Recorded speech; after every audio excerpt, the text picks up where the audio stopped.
All right, here we go. We're here at the end of all things. Welcome to the stream. If this is your first stream, well, you're here at the end, which I appreciate. If this is not your first stream, thank you for coming back. I am going to vamp here a little bit while I continue to set things up and allow people to trickle into the chat. Yeah, I have been playing the Silent Hill 2 remake since February, every other Wednesday. I took a break from it during July, but we are now here to finish up the game. And realistically, there's only about like an hour of gameplay left, but we're going to stretch that out because as I've been doing with all of my streams, I've been talking about the music and taking a moment after scenes that have major musical pieces to talk about the composition of them, how they were constructed, and how they relate to the storytelling. And this is something that I've been wanting to do for years. Like, probably. I played Silent Hill 2 for the first time in 2006, shortly after the movie came out, based off of the first game. And I fell in love with this game and the series then. And it was probably like in my 20s as I was getting more into YouTube and YouTube streaming, all that sort of stuff was getting more legs to it, as it were. I started thinking like, oh, it'd be really cool to do a series of videos talking about the music of Silent Hill 2 specifically, because there's a lot of thematic material and there's a lot of ways that the music figures into the storytelling. And at the time, I always thought like, oh, that's just a lot of work. And I don't know if I want to spend a ton of time scripting videos and trying to do them like the video essays that I'd seen other YouTubers do. And so I just never really did it. And then at the beginning of this year, or technically towards the end of last year, and into the beginning of this year, my friend Cleo, who is in the chat tonight, hi Cleo, got into the series through watching streamers and YouTubers play the game. And Cleo and I have known each other for a while, and so she was thinking about trying to do her own commentary. I offered to help her out with the tech side of things, and what ensued was all this stuff, a multiple like email chains with theories and notes and stuff that we discovered like doing our deep dives on the series. Cleo has been doing her own audio video commentary and written commentary through her Tumblr and through YouTube. And yes, as Cleo was saying in the chat, like one of the things was I had mentioned to her, like, yeah, I was thinking about trying to do something like this. And she was like, you gotta though, as a way to kind of like do parallel playthroughs, keep each other motivated and keep each other honest, kind of. And I'm so glad that we did that, because otherwise we wouldn't be at this moment. Hi, Bane, in the chat. Welcome. But yeah, it's the final stream, but I also like did a massive burst of messaging on like every social media I could think of to draw people to like this momentous final stream. So it feels natural to kind of recap everything that's happened up until now as we're going into the finale of this stream, but also for anyone who hasn't been here the whole time, here's a little bit of a background on what's going on. Yes, previously on. If there are any Are You Afraid of the Dark Universe or Pod Universe fans in the chat, previously on. But yeah, so this stream tonight, there's going to be gameplay. There are going to be digressions. If you listen to that podcast I just mentioned, it's actually probably going to be a little similar to that, where you hear a bit of the story and then you take a digression while we talk about the story that we just heard. I've got my fun little piano demos overlay, which I'm going to test out right now to make sure the piano is in the right position. And it is. Huzzah! But while I'm playing the video game, it's going to look like this. And it is 7:05. I honestly think we'll probably get done with the game, even with the digressions, pretty quickly. So I don't feel too bad about like holding off while people filter into the chat. But yeah, we've got some people in the chat. It's as good a time as any to start in. It's 1:05 a.m. Oh my goodness. Well, I appreciate you hopping in for as long as you do, if it's for the next 2 hours or the next 2 minutes. It's good to see you. And this video will be, like, the VOD will be available afterwards, and I'll also be uploading it to YouTube, where I've been uploading my little musical digressions as their own videos as part of a series called Staying on Theme. Do I still have Moobot going, or I don't remember any of my commands for things. Is it like who? I don't remember. Anyway, let's get into it, shall we? Also, as I feel like I say this every time, but please let me know if. Oh, thank you for the subscription. I'm not a mimic. Good to see you again. What was I saying? Yeah, please let me know if the audio is at a good level. I have a slightly different setup for tonight between the keyboard that I'm using and having the microphone right in front of my face rather than off to the side, but without a pop filter. So hopefully things will still be at a decent level. I dialed the gain back on my mic a little bit, so I don't know if it's going to be loud or quiet or what.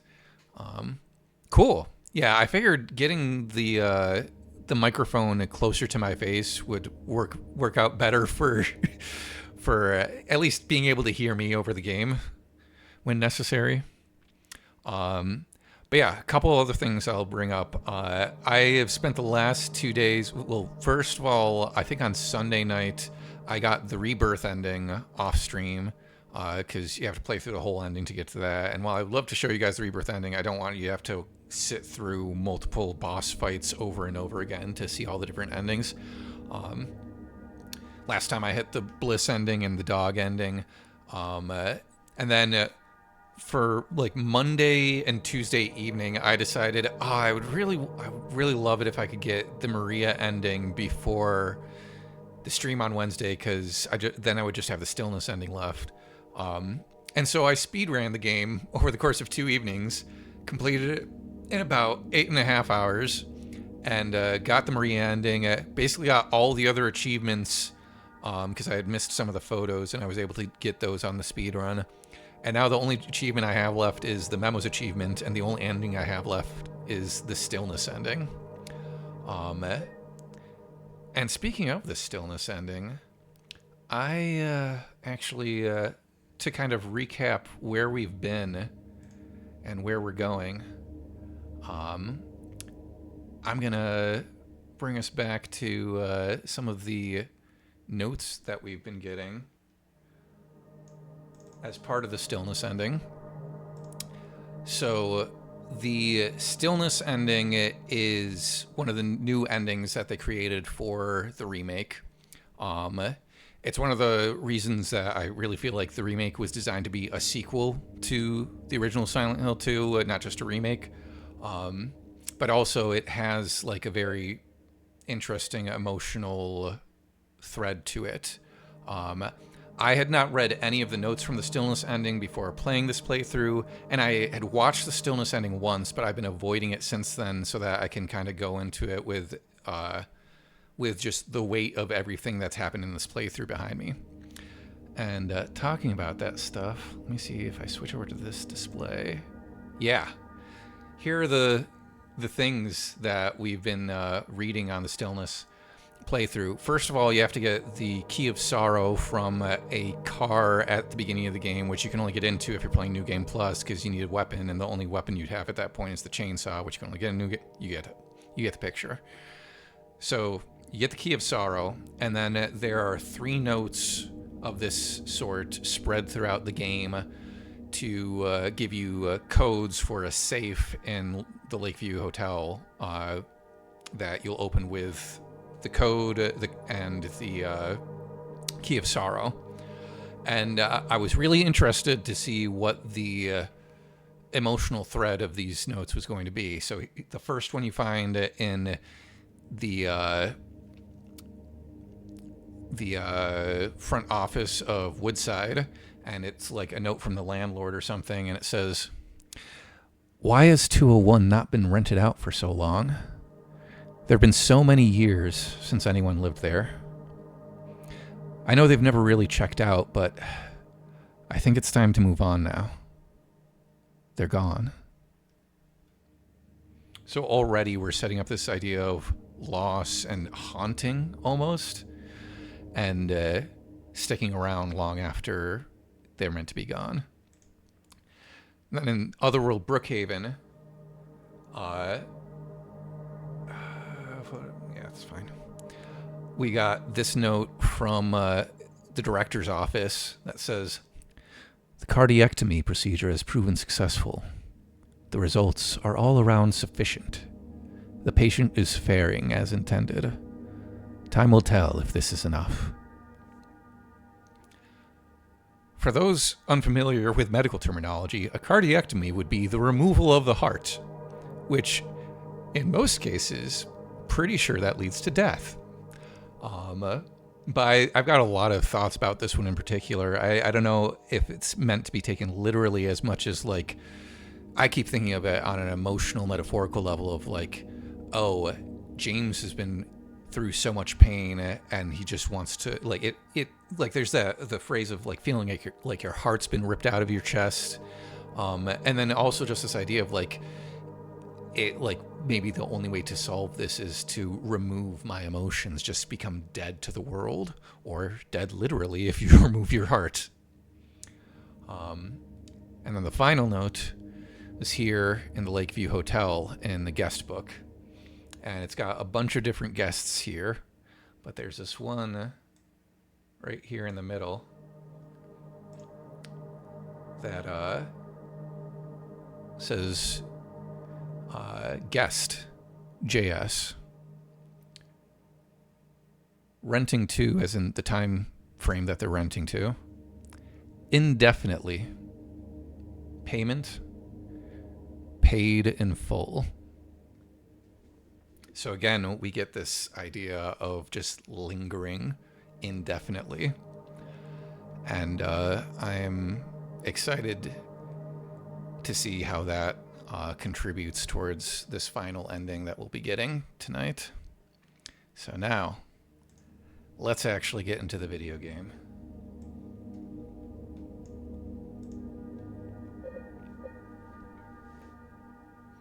Okay.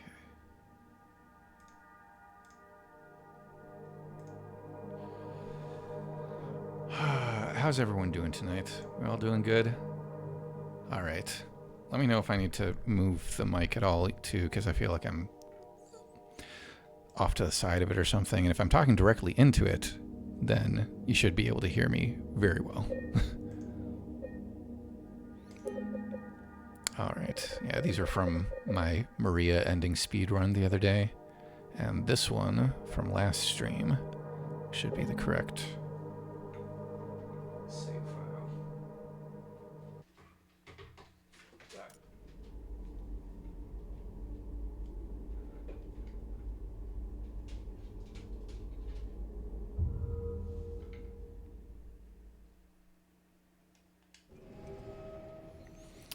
All right.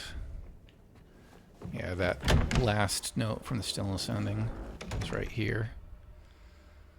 I keep trying to guess what the other letters are, and the only ones I can come up with, like, PJH might be like Pyramid James Head. And RDJ being Robert Downey Jr. AM has October question mark. Like, I feel like there must be inside jokes or meanings for Bloober Team on these, but I don't know. Maybe someone smarter than I will be able to investigate that and figure it out. But yeah, we have just solved the music box puzzle, and we've gotten the key to the 3rd floor. We've got the videotape. We've got the key to room 312. The hotel is falling apart as the illusion starts to shatter.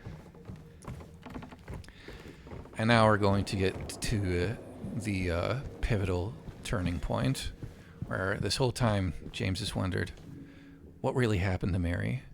Is she here waiting for me?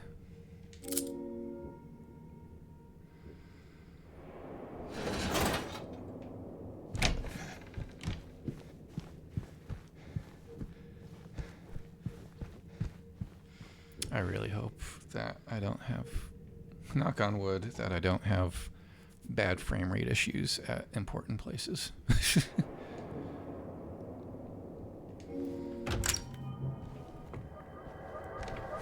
There's the sound for the UFO ending, but we're not getting that.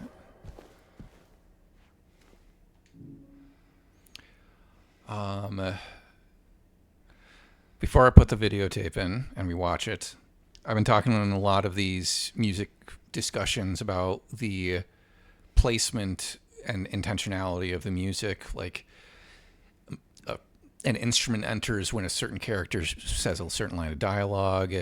The music becomes more or less dissonant or consonant based on stuff happening in the scene.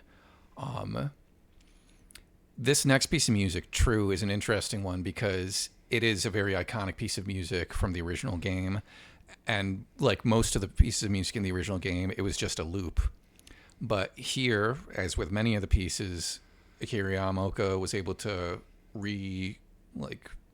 recompose it to a certain degree and restructure it so that there's new musical material, and the way that the different sections of it fall in regards to the scene are like structured for maximum impact.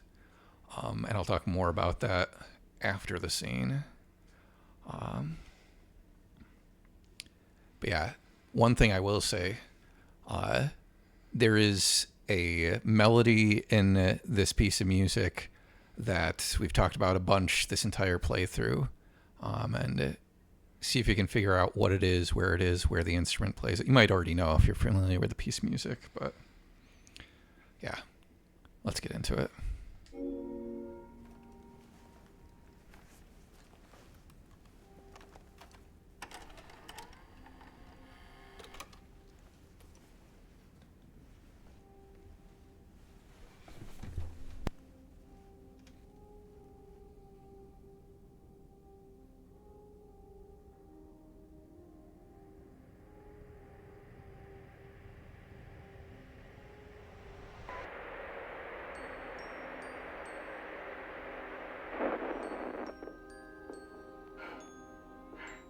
Are you taping again? Come on.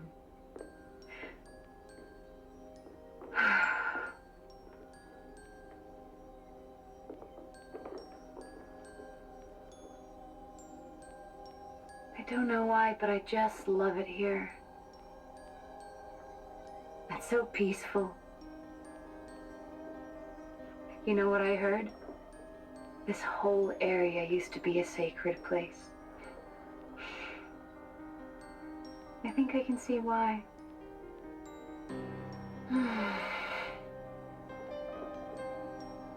It's too bad we have to leave. Promise you'll take me again, James?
you are. Do you know where Mary is?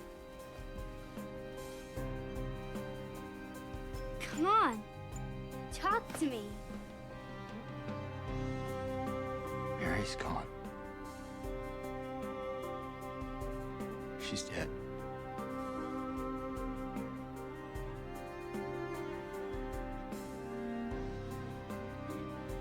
Liar. That's a lie. No. It's the truth.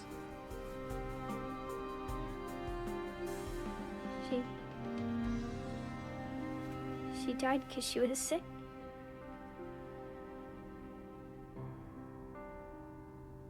I killed her.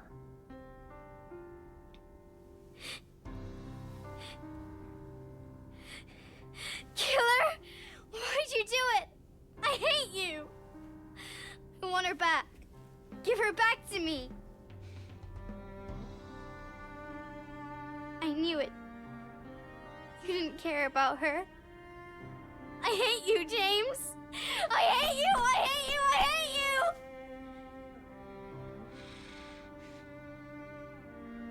She was always waiting for you.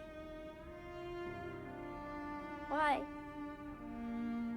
Why? I'm sorry.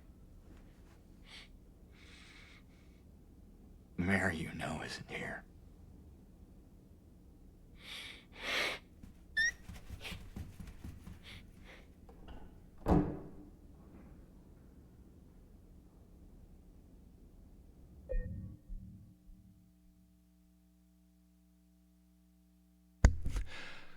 We're going to pause it there to talk about that while the music's still fresh in our mind before we progress to the next bit. So, yeah, Cleo saying in the chat, just going to go lie down for a while. That is such a powerful scene for so many different reasons. Cleo and I were talking in our email chain about how the presence of Laura in particular is such a what was the story that you referenced, or the phrase that you referenced, Cleo? A literal turning of the screw or something like that. Yeah, that's it. Okay, I was doubting myself for a second, but yeah, there's the idea of this is already an awful moment for James. And then who meets him in that moment but Laura, the most innocent character in the game, this young girl who has naivety, but also is so honest in her emotions. And when he tells her what happened, and the fact that it serves both a functional reason, like on a making sure the player knows, like it gets, or the audience gets the information they need, but also an emotional level when she asks, she died because she was sick. Like that is such a, it's a moment to just push it even further and force James to tell the truth about what happened, and also again confirm to the player what they just saw on that videotape. Hello, Wanderer Riha. Thank you for joining in the chat. We just watched the videotape that showed James smothering his wife to death, and which was followed up by Laura discovering him in the room there. So there's a bit of stuff to talk about here. Yeah, it's such a well-crafted scene. Like the dialogue is very economic, and then the music, as I was saying before, is structured, particularly in the remake, to just provide the utmost amount of impact, which is why I have this piano up here. The first time I actually heard the riff from True, this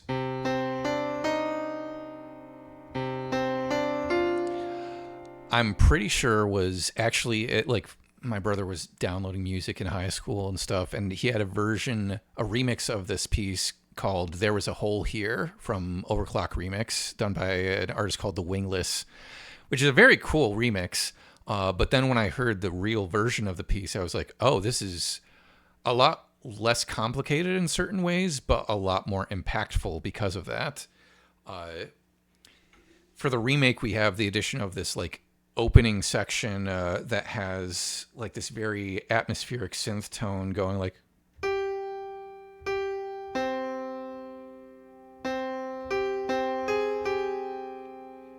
and I've talked before about how like, okay, first of all, we're in C minor, Akira Yamaoka's favorite key to use in this game. And I've talked in previous videos about how that sixth scale degree in the minor mode, 1, 2, 3, 4, 5, 6, that often gives us that very dark, tense feel in minor mode, and in like music like this that's supposed to have this haunting vibe to it. And so we start off with that interval.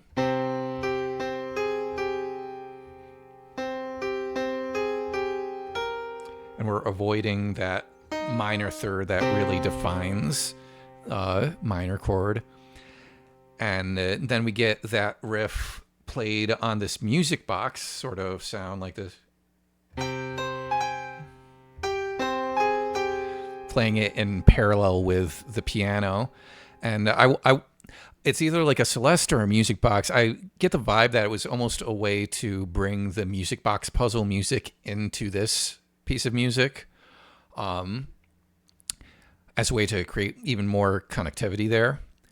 And then we get this very tense, like moving piano riff that's like,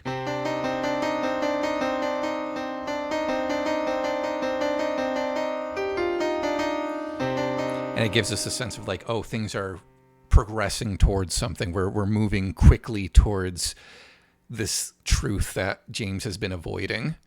And then as soon as Mary starts coughing in the videotape, the static overtakes the music. On the album version of this piece, there is actually like a little bit of connective piano material to connect the first section to the second section. You get like these kind of sparse chords where in tonal clusters where you hear this like,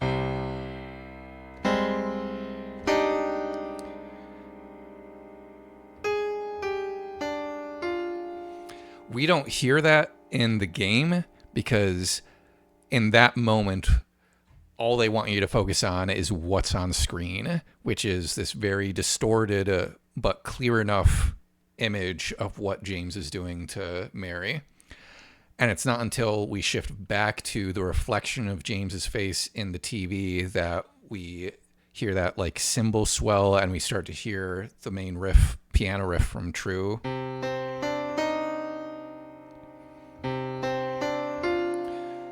It's all based around this C minor add 2 kind of tonal cluster. He loves his add 2s, Akira Yamaoka.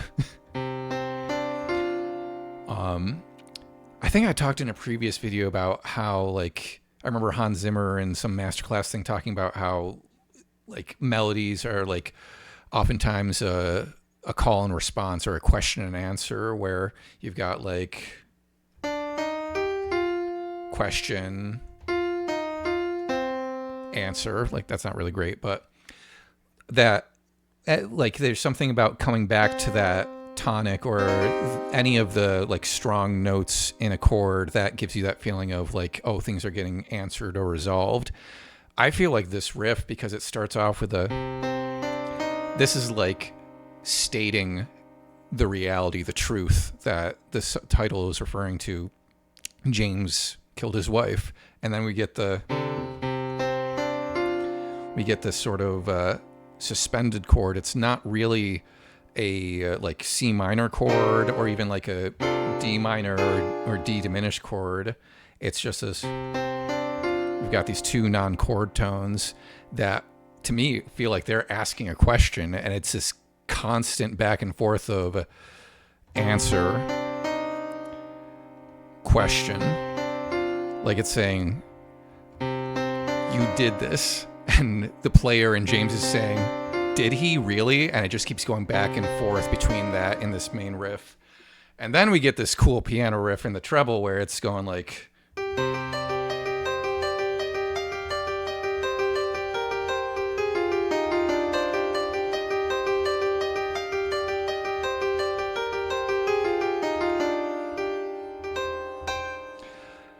And it's so fun to play. It sounds really cool.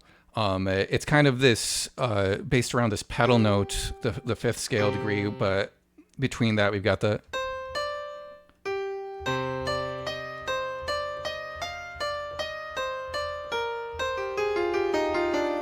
And as I was like examining this piece the other day, like trying to figure out what I wanted to talk about with it, there's a little bit of like Dies Irae vibe to that. Like if the Dies Irae is the...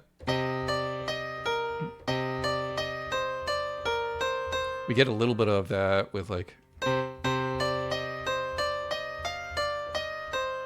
right there in that middle part. And then we get this...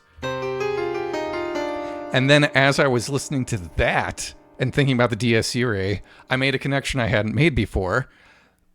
Months ago when we were in Brookhaven, there's the scene with Maria, the Anyway scene, the very famous Anyway scene that I keep joking about with sound gags in my Stay On Theme videos, where I talked in a previous video about how like you get this descending piano line halfway through the piece that plays there, Echoes of Silence, that almost sounds like a Dies Irae type thing. How do you mean anyway? Yes. And I realized where those notes came from. The line that we get in that piece halfway through the game is...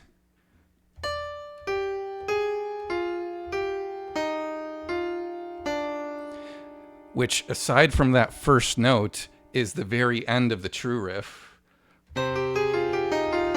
Just much slower and without any sort of like tonal context to make you immediately make that connection. And it feels like it is like a foreshadowing, almost a calling ahead. And my current theory as to why that is because rewatching that scene, we hear that start to play. We start to hear that in the pause after Maria says, "You're supposed to take care of me," and then she sort of pulls away again. Oh, just you wait, Cleo. And then we hear, we start to hear that line, and then immediately after that, Maria says, "So what about Laura? Were you able to find her?"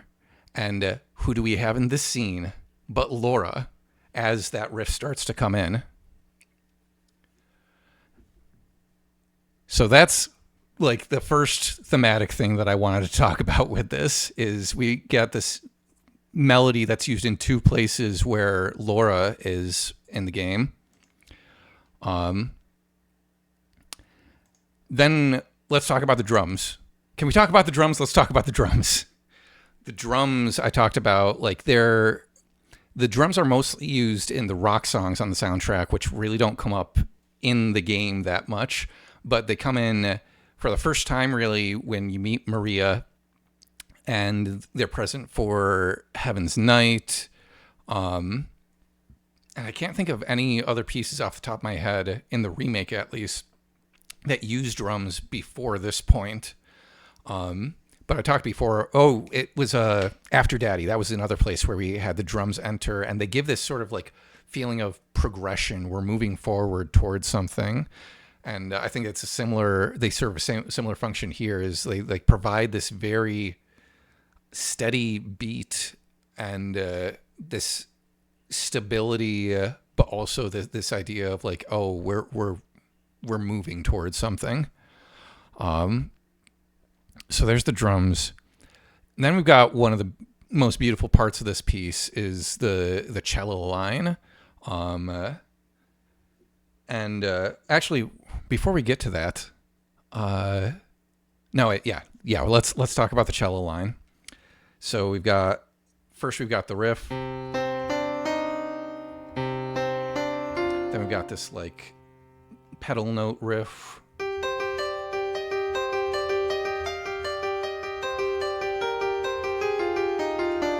And then after it goes through that a couple times, we've got the piano just kind of leaning back on this. Again, going back and forth between like a perfect fifth and that minor sixth. And then we have the cello come in with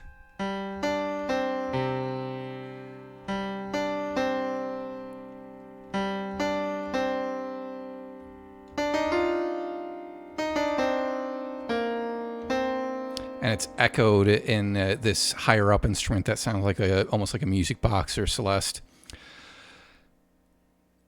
We have heard part of that melody before throughout the game, and with this particular rhythm even. Yes, Cleo, it's the Magdalene riff again.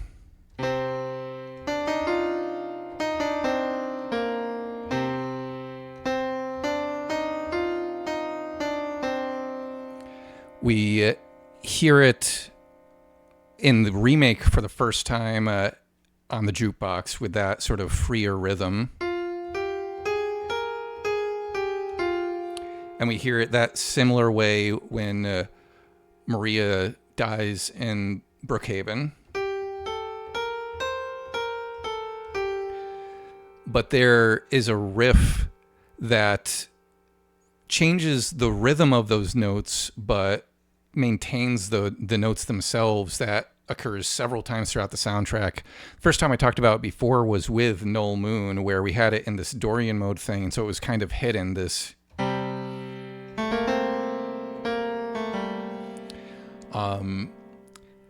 but another place we hear it, which you don't really hear until the credits in the remake, but if you played the original and you've watched like the trailer or like the opening cinematic kind of thing, it's in the rock version of the theme of Laura, which the more I think about it, the more I think of theme of Laura as that rock version, at least, as like an overture for Silent Hill 2, because it has the theme of Laura riff, which is the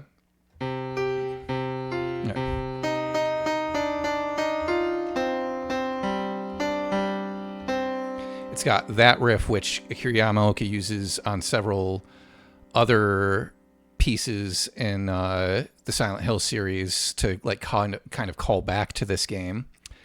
And it's also got the original Silent Hill theme.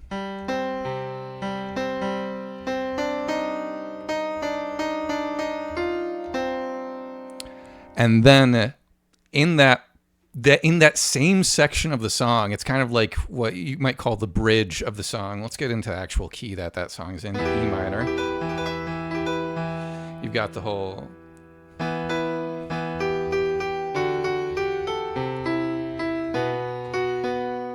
And then you've got this callback in the strings that go like...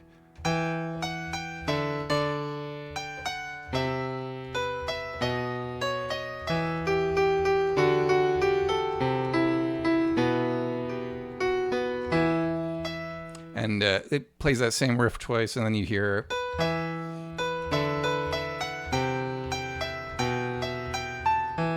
And so we've got the Silent Hill 1 theme in there, and then the last time it goes through that...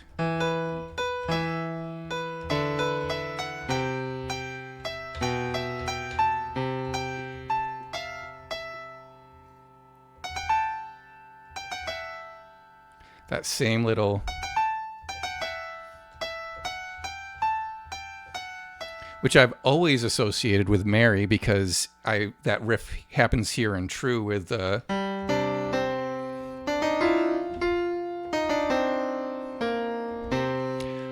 But now, like, having played through this game and done such a close reading on the music throughout, like, it is... That to me is the Mary theme, the Magdalene theme. It's rhythmically different, but it's those same notes. And... It's so impactful. It's such a simple little melody, but it comes back here. And it's one of the reasons I love this soundtrack in particular so much, because it has that thematic through line in the music, the same way that a lot of movies do with different themes and stuff like that. The last thing I'll talk about with this piece of music is we have those riffs, we have the cello melody, and then the drums drop out to allow James to allow Laura to really, it really accentuates the moment where Laura says she died because she was sick, and then James says, I killed her. There are no drums there. The piano has stopped, really, or it has become less busy. And then as Laura starts to cry and to like interrogate James, like, why? What do you mean? Why did you do this? We get the cello and it goes.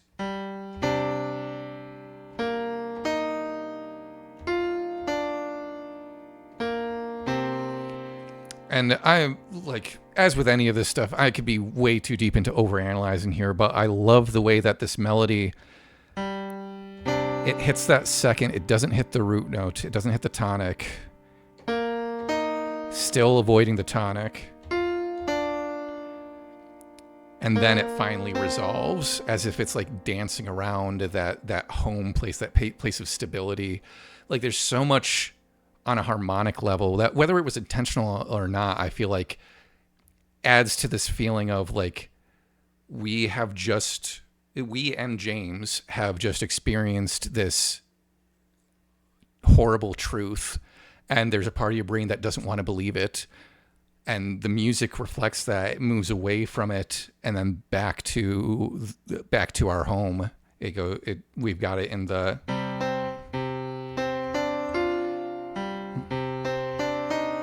we keep coming back to that tonic, and in the cello line at the end, or even the cello earlier,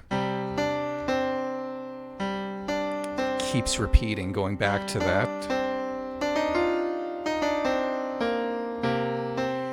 It's this feeling of finality, and this feeling like you can't escape this at this point. All right, that's our first piece of music, and it's already 7:43. I did a lot of chatting at the beginning. But yeah, we've got more stuff to talk about, more story to tell, so let's keep going. Please, if anyone has any questions about any of the stuff that I've been talking about, feel free to ask. And if you think about stuff later, feel free to comment on the YouTube videos and stuff. But yeah, let's get back to the game and keep going. Because another strength in the storytelling here is it'd be very easy for them to just end there and call it a day. Well, you learned the truth, that's it. But there's more story to tell.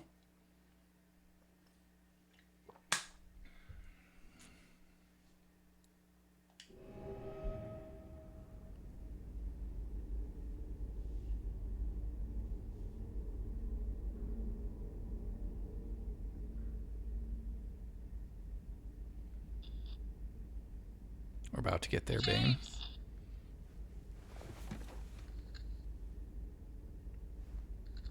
Mary? James! Where are you? I'm waiting. I'm waiting for you. Please, come to me. Do you hate me? Please, why won't you come? But where? Where are you? You're so close now. Please, don't give up. Don't leave me out here, James! James!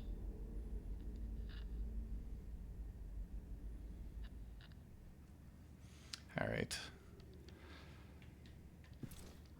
And we're in the real hotel, because technically we were in the other world hotel up until this point. The hotel burnt down, or there was a terrible fire, and the hotel we were in before was just James's pristine memory of when he was here with Mary. And we're kind of going to have some back-to-back music talk here, and I also don't want to delay too long if Bane's staying up to hear this stuff. So let's just sit in this mood for a little bit.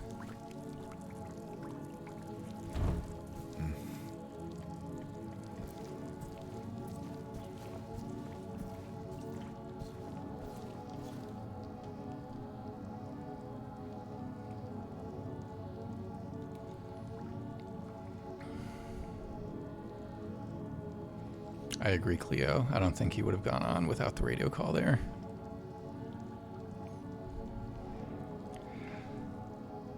So the piece of music that we are listening to right now has been lifted pretty much wholesale from the original. They didn't re-record it. In fact, I think they removed one of the like more industrial sounding noises on this track on the original soundtrack. It's like found under a couple different names. Like I think on the original soundtrack it was called Black Fairy, and then at some point it started getting called Blank Fairy. On Spotify and most streaming services now it's called Blank Fairy, so that's what I'm going to be referring to it as. But yeah, it is a piece of music that one moment that I can kind of get my notes. Masaru Ito, the creature designer, talked about how, like in one of his tweets, he said, "Whenever I listen to this sound, I think it has a great atmosphere as James's hopeless world."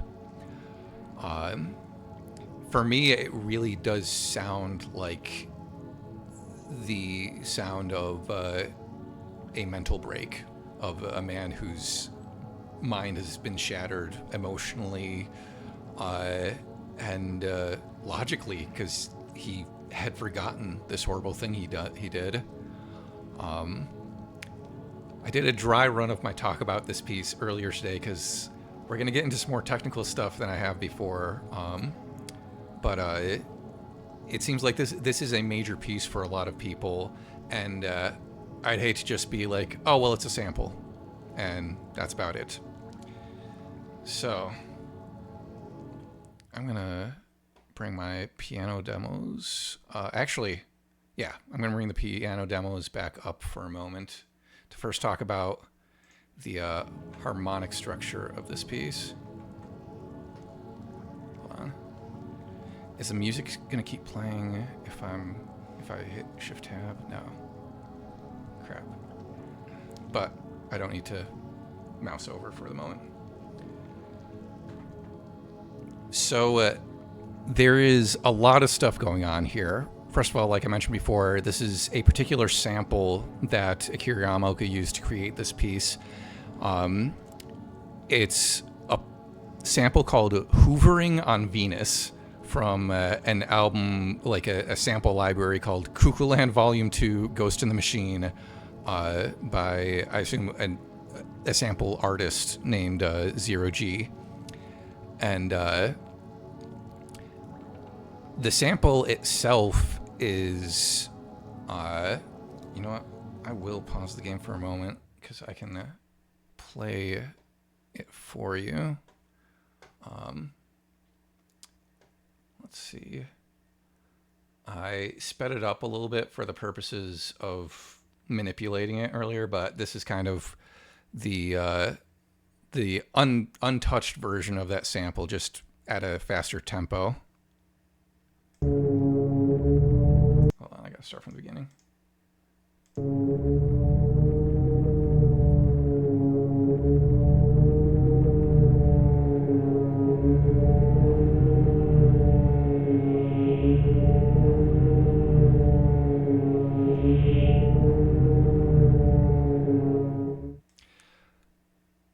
So that's creepy as fuck. When I listen to that, I hear three things going on with the sample. There's this kind of like low rumble to everything. There's that almost siren-like sound going like, and then you've got this higher, almost like Flash Gordon-y sci-fi sound that's doing like shh, that kind of higher pitched thing. First, we're just going to talk about that middle tone and like the harmonic structure of this, because obviously that doesn't sound like the piece of music that we just heard. If we go back into the game, it sounds like the sample is pitched up a lot more, and Akira Yamaoka used that to create like a chord progression of sorts. Bane is saying in chat, I always found this song like a guilt theme. Somehow simple, but somewhat not. Can't really explain. That is why I'm interested what to say about it. Yeah, I think guilt also factors into it. It is the sense of like, whatever James is feeling right now, it's not good. It's particularly awful. And that is kind of what this music conveys. So even with like, there's almost like a detuned effect coming through in this sample because of the way that Akira Yamaoka is using it. In the original sample, it's kind of oscillating between these two notes, this like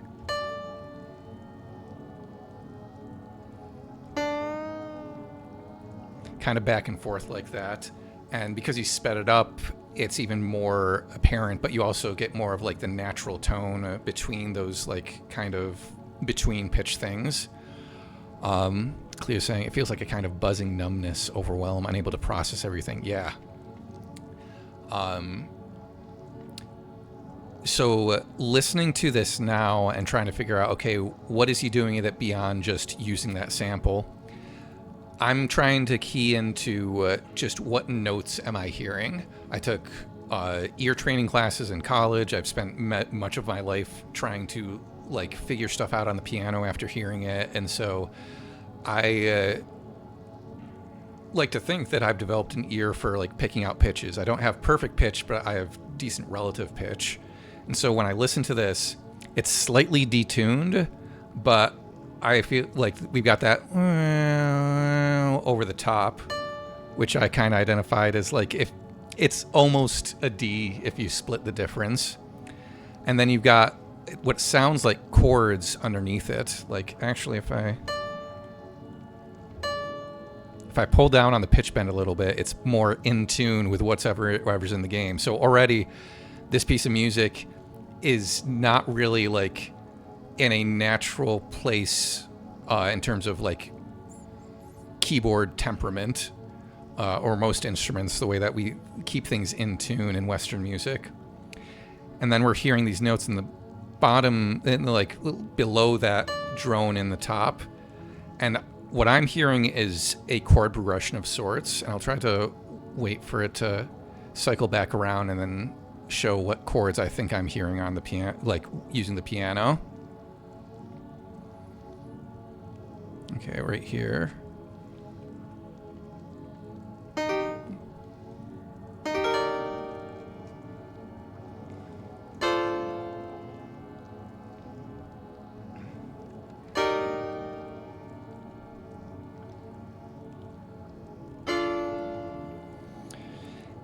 It may not be that exactly, but that's as close as my ear can get to what I'm hearing there. And I will pause the game for a moment there now that we've done that. So if that is the chord progression, then I think that's very significant, because even the chord progression has this feeling of not being resolved. If these are the chords that we're using, it sounds like we're in G minor, because we're using all these chords that are diatonic to G minor. If G minor is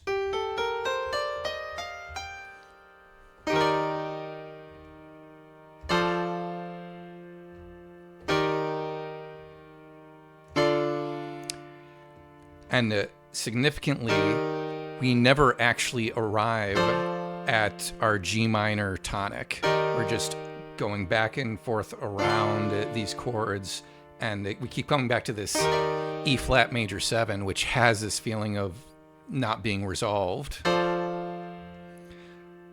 If we wanted it to feel resolved after this, I would go, but we never get there. And they're like, I love chord progressions like this that have this kind of unresolved nature, because more often than not, they are used in places where, because the chords, the chords are unresolved on a harmonic level. It's reflecting a lack of resolution on a storytelling level. Like here in Silent Hill 2, James has learned, okay, I killed my wife, but he doesn't know what to do after this. He doesn't know what to do with that information. And so there's and he got that message from Mary after it being confirmed, not only is his wife dead, but he killed her. He gets a message from her on the radio where she's saying, "Where are you? Do you hate me? Come find me." And he's like, "Where? How? What do I do?" And it's this impossibility, but the only thing he can do is keep going. And but it's still like, what is even happening here? So we have this very unresolved chord progression. Another song I think of when I think of chord progressions like this is such a weird pull, but "Hands Clean" by Alanis Morissette. That's got let's fast forward to a few years later. And that's another song about how the story of that song is this therapist falling in love with her patient, and they have a fling, and nothing, they don't get caught, but they split up. And then years later, she's wondering, is there something that could still happen here or something like that? And that whole song, it revolves around that unresolved chord progression, except for the bridge where it does kind of reflect a little bit more. So that's what's going on a harmonic level, at least by my ear, is we're using this sample, and the notes that we're using have this kind of unresolved nature to them. Or the chords that we're using have this unresolved nature to them, which to me is reflective on a storytelling level of how James's mental break has not been resolved. He's lost all sense of stability, and so we're not coming back to that tonic chord. We're just revolving around this feeling of this lack of resolution. On top of that, we've got the detuned feel, which I always think of a tape effect. If you watch old timey movies and the audio track has degraded, you'll often hear it be those sorts of little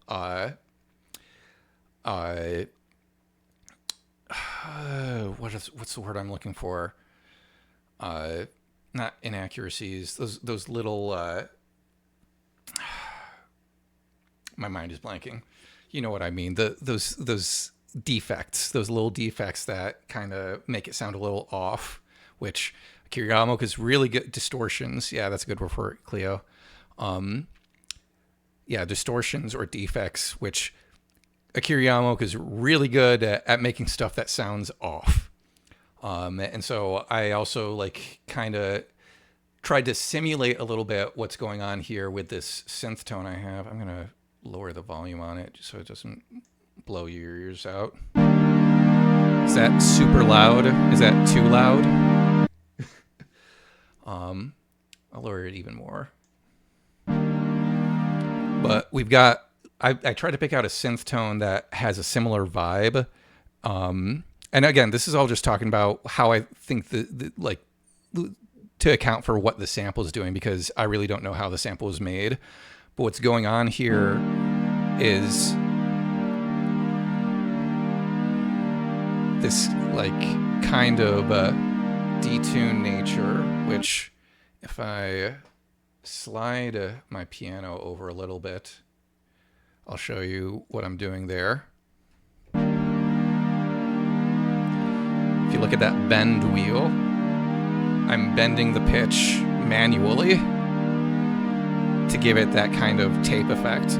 Another thing you can do with a synthesizer is a lot of synthesizers have a mod wheel like this one, and they can be programmed to do a bunch of different stuff, but one of the things that they can be programmed to do is add vibrato or pitch change on a regular pace. If you've ever listened to classic rock stuff with synth, you might have a I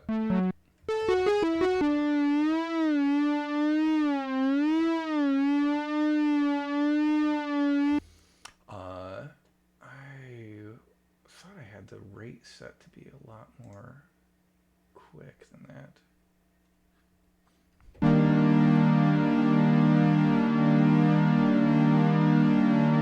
Yeah, with the modulation wheel, I can throw that vibrato on there to get that more pulsating pitch defect. So that's my closest guess as to how we got that sound that's in the sample. Now we're going to get pretty technical. So, one of the things that I haven't really gotten too deep into on previous streams is, okay, Ian, you keep talking about how Akira Yamaoka uses samples to create stuff like this. What does that even mean? Well, to do that, I'm going to show you my whole DAW. I use Studio 17. This is how I've been bringing the MIDI piano up for the piano display. But we only really needed to see the piano up until now.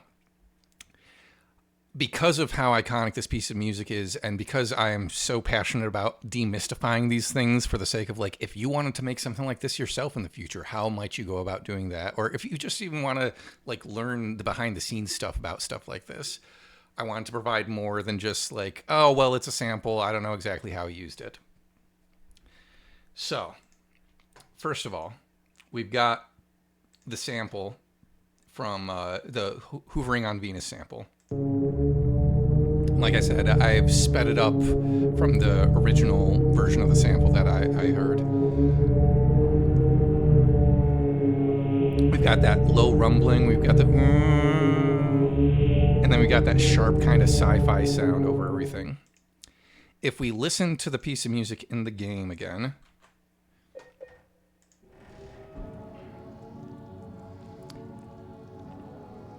like I said, it's not just using it.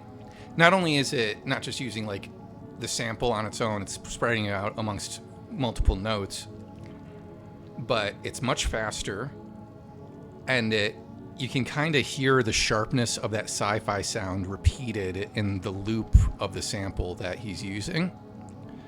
So I spent way too much time the other day trying to dial in what part of the sample he must have used.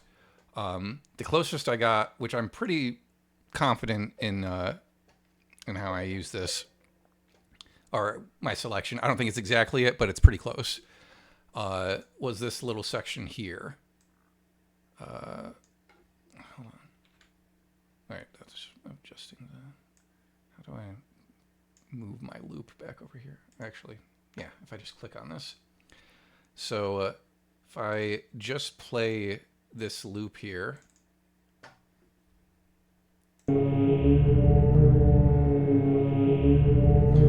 we've got the drone,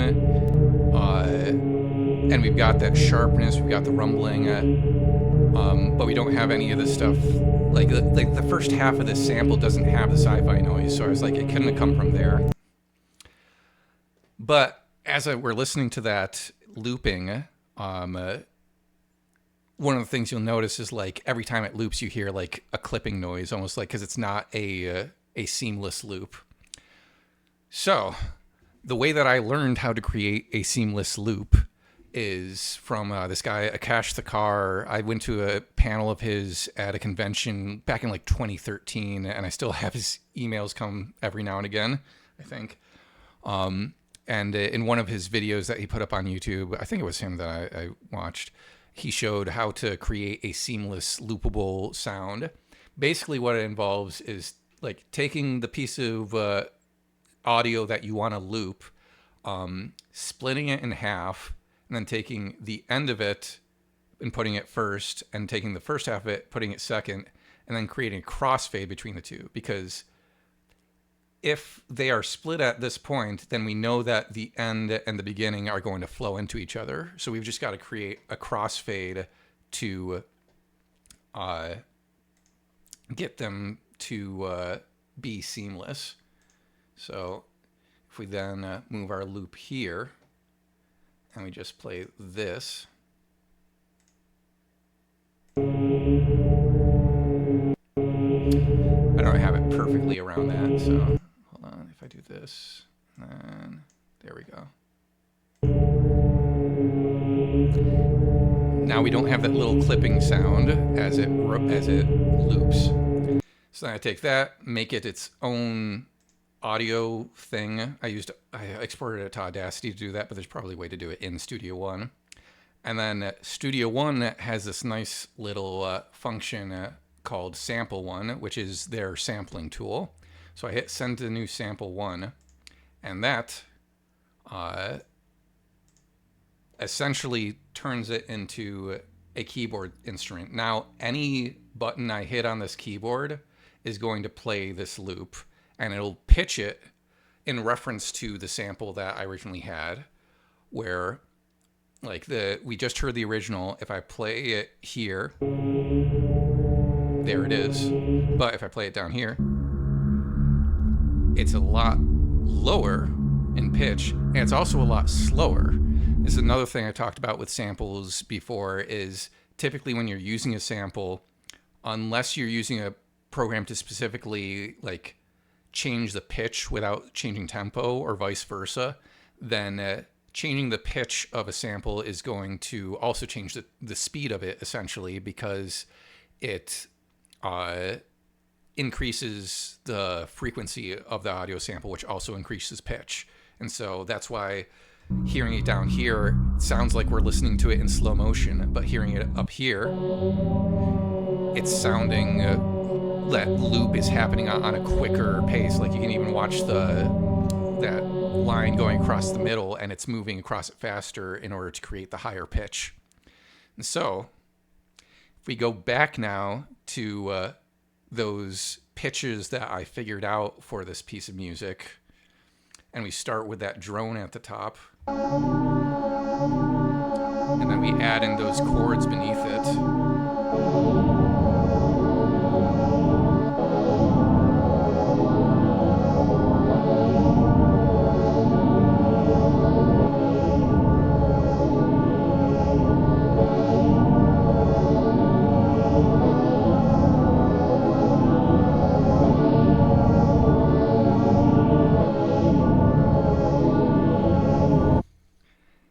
It's not perfect, but I'm pretty proud of what I was able to do with very limited understanding of how samples work and how to use them.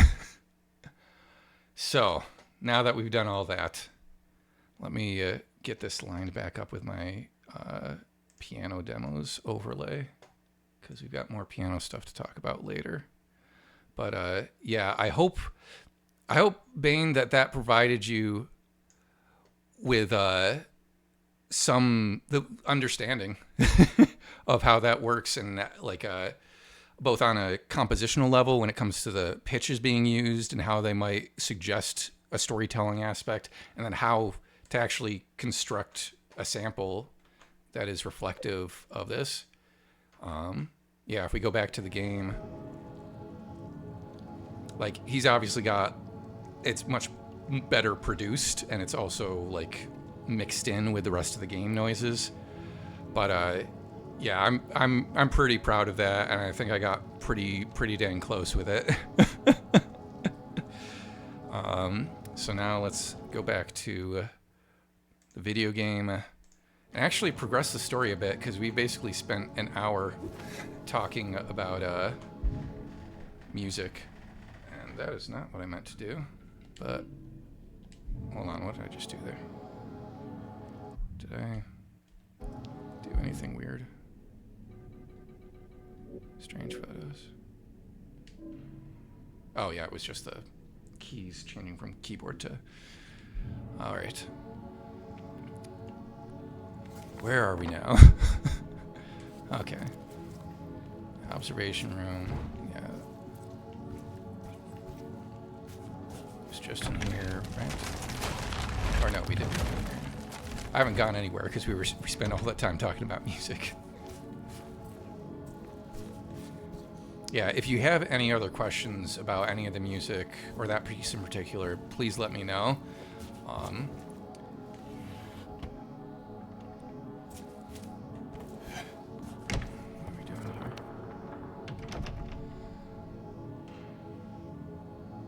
Okay. Yeah.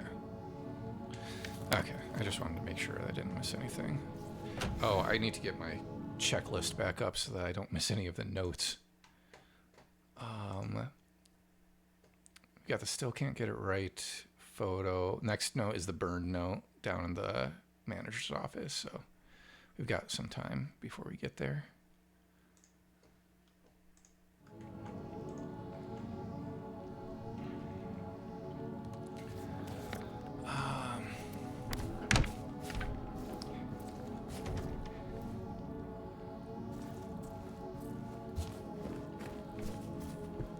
That's honestly been another thing that, like, I didn't start this playthrough just so I could learn new skills or anything, but I love it when a project like this gives me an excuse or, like, forces me to learn some new skills, because, like, I for years have wanted to learn how to operate samples better. I kind of understood the theory of it, but I'd never actually tried to manipulate a sample before or use it in the way that I just did. And so this was a really good excuse to gain some more knowledge.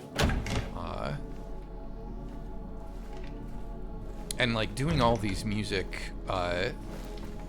analysis things have also just, again, deepened my relationship with the music in this game, but also I think has deepened my knowledge and skill when it comes to music theory and that sort of stuff. Like, and just getting to utilize it, because I love music theory, but don't really get to utilize it on a daily basis. I mean, I am in a band, and so I get to utilize it on a compositional level, but rarely do I get the chance to discuss this sort of stuff, and stuff that I'm really passionate about, because I love storytelling in music, and I love being able to look at a piece of music and figure out, okay, why is this the perfect piece of music for this situation, or why is it not in lesser works?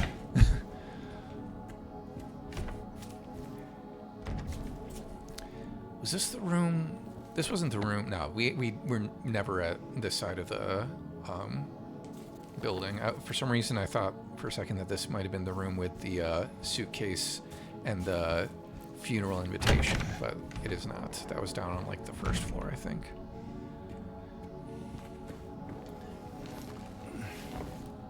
But yeah, there's probably a lot more to be said about Blank Fairy 2 when it comes to the production of it, because there are ways of using stuff like this, like that detuned effect, where it would be very grating, but because of the production values and because Akira Yamaoka knows what he's doing when he creates something like this, it's just off enough for us to be unsettled, but not so grating that it's like, oh, I just can't listen to this. Although for me, I have been listening to this either in the sampled form I used in Studio One or in like the actual soundtrack version of the piece a lot over the past couple days as I was preparing for this. So it is kind of starting to drive me insane, but it's fine. We're all fine. This is good. I gotta admit, Cleo, like as I was like digging deep into this piece and some of the stuff where I'm like, am I getting way too granular with some of this stuff? It made me think of this is such a throwback, but it made me think of your live journal posts when you were working on the Movies in 15 Minutes book, and you're working on the Titanic one, and there's just all the Jack Rose back and forth. All Jack and no Rose makes Jack a dull boy. Sometimes you get a little too deep into it.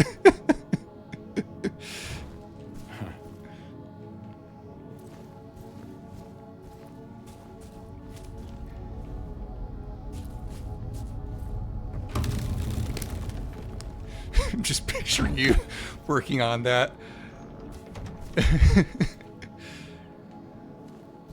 That's it? A garden?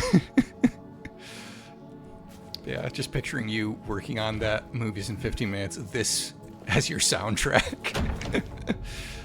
Although for you, it was probably just the incessant...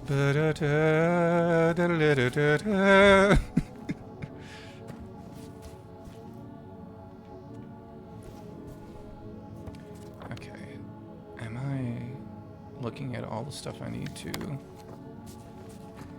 I don't need to worry about the photos, 'cause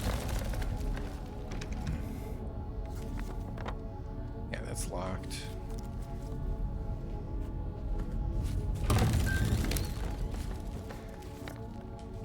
Is there anything? Oh yeah, this is where go through the door.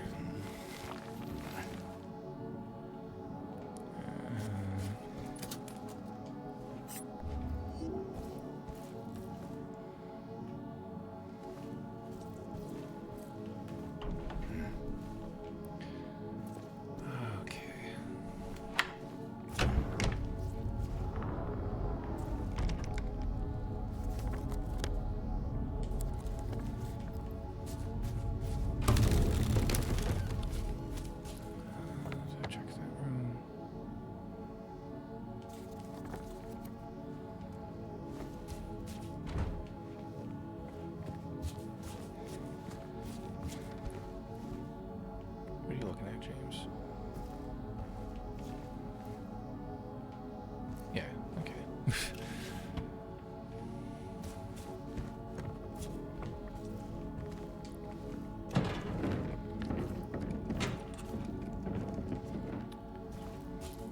I don't need to get the photos, but since I already have that achievement, but this one always breaks my heart. Still can't get it right. Especially oh, of course, Bane. I'm really tired to stay on the stream. Thank you so much. Appreciate it. I'm glad I was able to provide a little bit of that for you. And get some rest. Thank you so much for dropping in. Yeah, if this game is supposed to suggest a repetition or time loop or even be a sequel to the original Silent Hill 2, this idea of still can't get it right is, it just breaks my heart.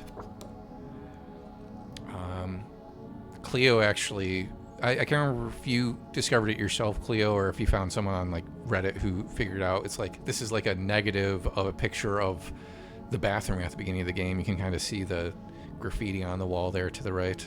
Yeah, you did do it yourself. Kudos.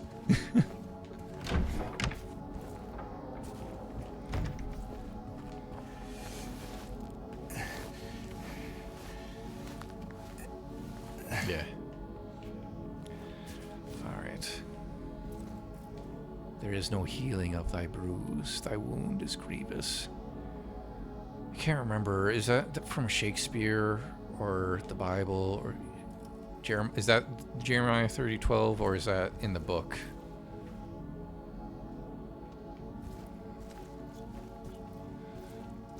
That's it. Okay. So yeah, Bible quote. Another thing Cleo and I were talking about this week is in reference to this stuff and also to the upcoming Angela scene. There's a lot of religious stuff in this game, and it's less of a like, oh, this is a very Christian game or something. I think honestly, it brings in a lot of the Christian, particularly Catholic stuff, because it is part of the discussion at the core of this game, which is like, is it okay to kill someone? When is it okay to kill someone, if at all? And obviously Christianity, and particularly Catholicism, has some very strong feelings about that. But everything in this game seems to be asking the player to question their beliefs about killing. At one end of the spectrum, you've got Eddie, who killed a dog and then developed a taste for killing people by the end of the game. And then you've got, at the other end of the spectrum, Angela, who killed her father, who sexually assaulted her, but feels guilt over it. And we'll talk more about that when we get to the Angela scene coming up. Is there anything else up here that I needed to grab? I don't think so. Yeah. And I think when we hop down, the music's gonna stop, which at this point I'm gonna be grateful for.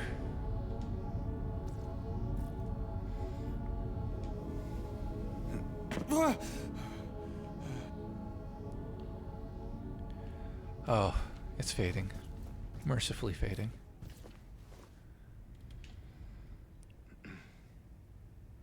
Okay, I thought he was looking at something again.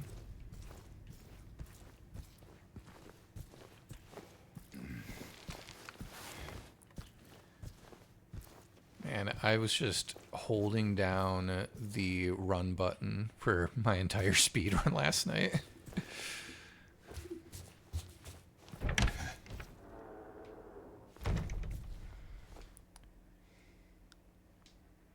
Wash yourselves clean.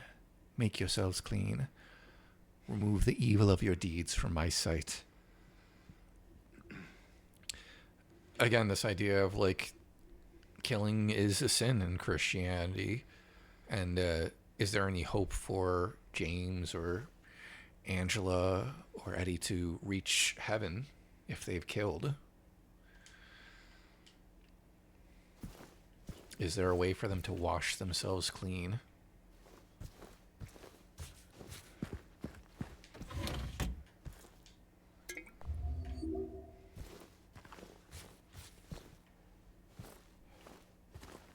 I think the key thing that I always want to bring up in these discussions is that the game, very importantly, does not tell you what the answer to those questions should be. It presents you with the information and leaves it to you to decide, oh, well, is killing justified in certain situations? Is it not? It definitely, I think there are certain endings that are definitely more sympathetic to James, at least, than others. But again, they're presented as possible resolutions to the story. Not definitive resolutions. Like, it was interesting. I was talking to my friend Andy the other day about this game, and he was like, the fact that it's got so many different endings and they all like are drastically different, it feels like it muddies the water a little bit, doesn't it? And I was like, I don't know that it muddies the water. Yes, if you're looking for a canon ending, perhaps, but I think the power of this game is the fact that all of them feel like they could be valid. And it makes it, and it's also, they're also all based on your gameplay style in a way, so it makes the storytelling that much more personal. I keep meaning to look up these symbols on this burnt version of the painting. They're all chemical symbols, right, Cleo? But I don't know exactly what they're supposed to be. We've got like a river, we've got almost like the bowl or whatever was in the painting. And we got squiggly and the M with the weird arrow. Okay. I'm gonna save. Taurus bowl. Gotcha. Okay. I'll save over this one because I want to leave that reception save open, I think. Yeah. Oh, okay. So these are astrology. Gotcha. Yes. And James just looks dejected on the save screen now. I think there are places where he's like not even able to look at you on the save screen. It might be after the Angela scene. Also, I do want to check out personal. There's nothing in the envelope. You can't examine the letter anymore. I still gotta believe that the handkerchief is significant somehow, but maybe it's not. And we've got the photo of Mary.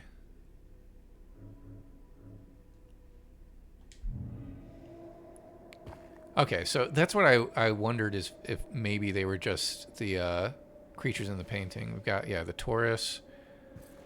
Is that one Leo? And then one of these is like the angel, maybe. And the other one is the snake, like a Scorpio. Needs to have a red herring embroidered on it.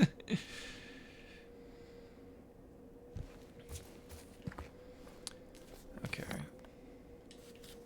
Save that. Oh, and then we've got our glimpse of the past over here, which I've also already gotten the glimpse of the past. I got the glimpses achievement when I was getting the rebirth ending the other day, but for the sake of consistency. This is a tape player that was in the original Silent Hill 2, which they decided to remove this from the remake. It's a scene that you could honestly like miss if you weren't looking for it, or if you weren't exploring everything in the original game, where James finds a tape, he puts it into this tape player to listen to it, and it is essentially Mary's doctor telling him how long she has, and he says 3 years. And so it's a little bit of a way to kind of show you where they got the 3 years from. It's this idea of like, oh, 3 years isn't how long Mary's been dead in a literal sense. It's how long since she was diagnosed. And there are people who are disappointed that they removed this from the game. This is actually the scene that Blank Fairy played over in the original.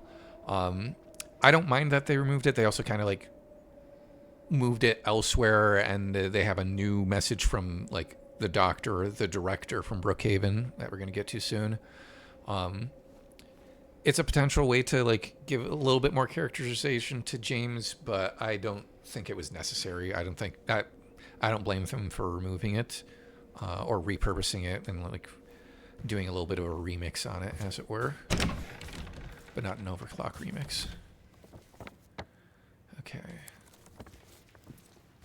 I don't know why I keep pulling out my map. I mean, they pretty much railroad you for the entire rest of the game.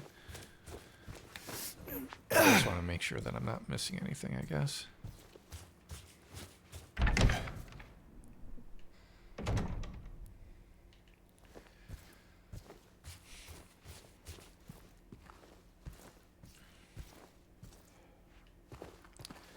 This whole burnt environment. It's interesting that, again, like I'm always fascinated when I think about this game as a sequel to the original Silent Hill, like Silent Hill 1, because it has these details that are almost like parallels to the original Silent Hill, but are a different spin on them. Like instead of Alessa, you have Laura. And here we've got another big fire. Alessa was burned in a fire, and or burned in a ritual that ended up like destroying her home. I think, depending on which interpretation you believe in the games. In the movie, she gets burned as part of like a witch cleansing ceremony, and that is supposed to be like suggest what starts the fires burning and everything. Although I don't think it's until she is visited by the Dark Alessa character in the movie that she actually plunges the town into this like eternal damnation otherworld thing. So let's get this last word from the director. She will not be cured. All that suffering. I'm no longer sure if it was of any use. If it meant anything at all.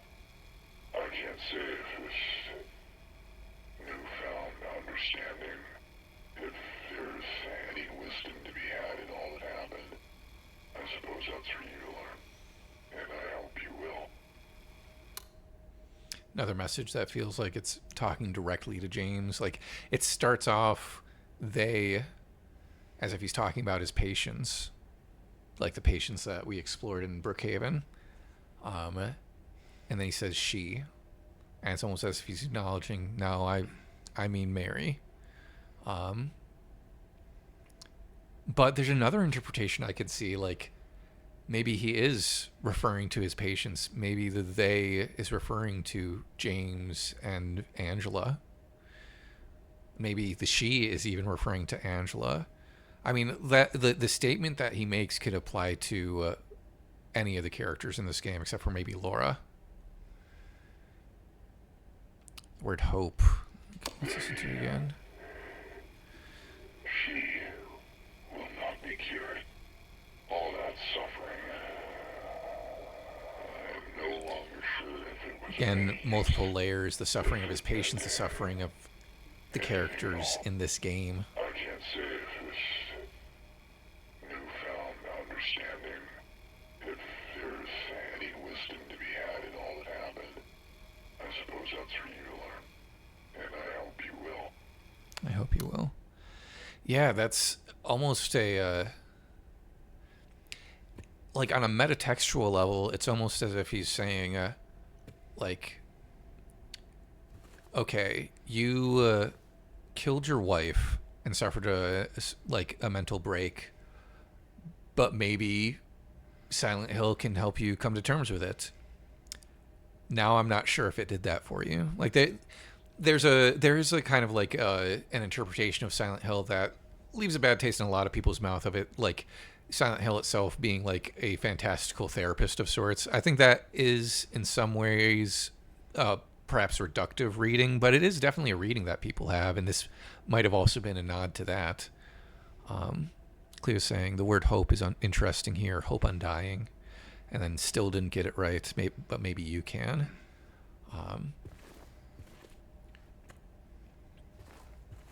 Yeah, it's a really interesting statement, and it is much different from the very like just plot detail information you get from the doctor's tape I was talking about before.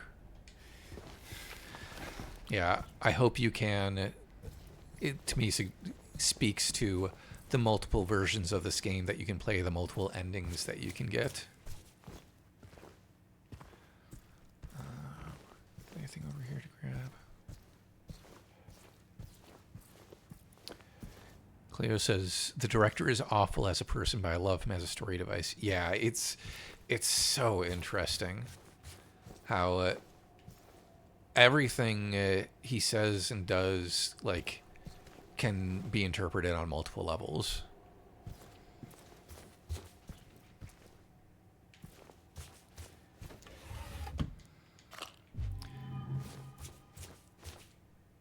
We still got theme of lore repetition to talk about. There's so much game left in this game. It's like there really isn't, but because of the way that I've been playing this game, there is. Okay. Yeah, the next note is again, yeah, burned out. Okay.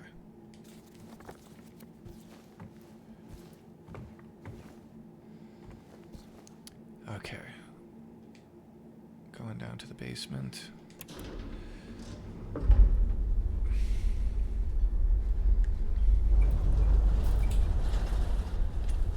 And I was speedrunning this last night. Like, I tend to think of, if you're playing it at a regular pace, the videotape onward takes about, like, an hour to get through, depending on how well you do with the boss fights.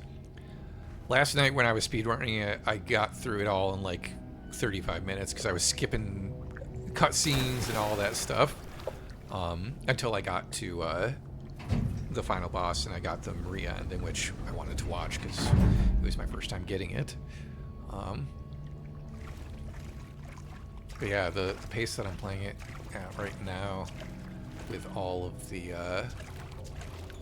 music discussion that I'm doing, who knows? We may end up stretching this out to 3 hours. Anyway. Also, it's so interesting playing this sequence for the first time, because I remember the first time playing the remake, getting to this section and just thinking like, oh, the water's so deep, there could be anything like hiding out anywhere. And then recognizing over time, like, oh no, there isn't actually. That sense of dread is for naught. And it's particularly when we find the creatures coming up that I realize, oh, there was never going to be any creatures down here.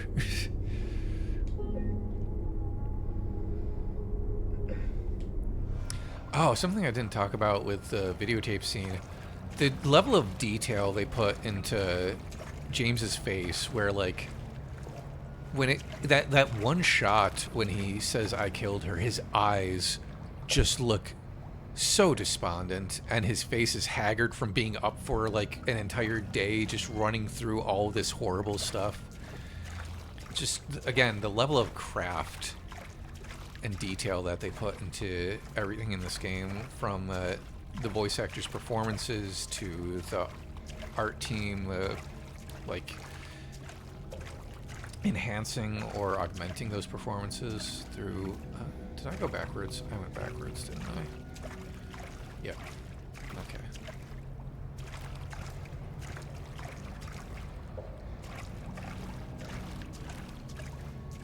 Again, having a jukebox and this much water makes me nervous.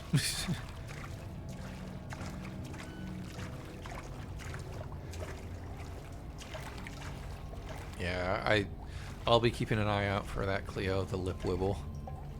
There's a lot of stuff I want to keep an eye and ear out for once we get to the ending.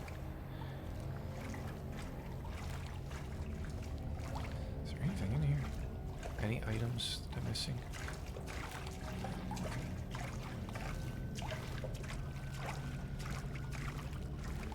Pump room. Let's just pump this water out of here.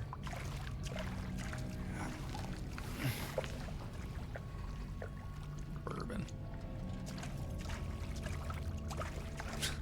Like, I wouldn't blame James, like, even with his issues, like, well, after everything that's happened, yeah, I can break my sobriety with some bourbon right now. I mean, I'm fucked.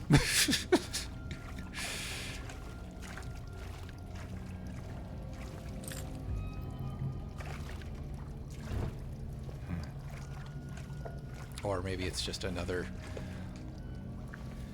whip to flagellate himself with.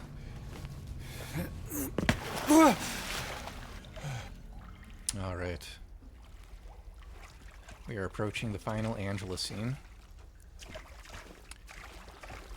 One of the things that I'll say before we start this scene up is this next piece of music is called Theme of Laura Repetition. And I've talked about with regards to Laura Plays the Piano, how Theme of Laura to me doesn't really feel like Laura's theme in this game. Like I said before, during the True discussion, it feels more like an overture for the game. It includes several different themes in it. It's a... and it also, as it gets sprinkled in on other soundtracks in the series, it feels like it functions much more like Hedwig's theme for Harry Potter. Just to use an easy reference that a lot of people will recognize. Where Hedwig's theme isn't really just the theme for the owl, it is Harry Potter's theme. Like, it is the melody that people associate the most with that character. They don't think of the owl.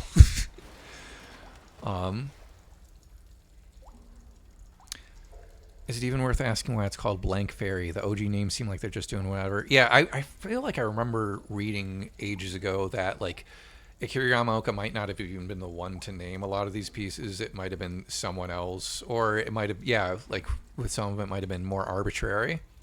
But yeah, this piece coming up next is called Theme of Laura, reprise in the original game, repetition in this version of the game. And I think part of that, if we're looking for meaning in it,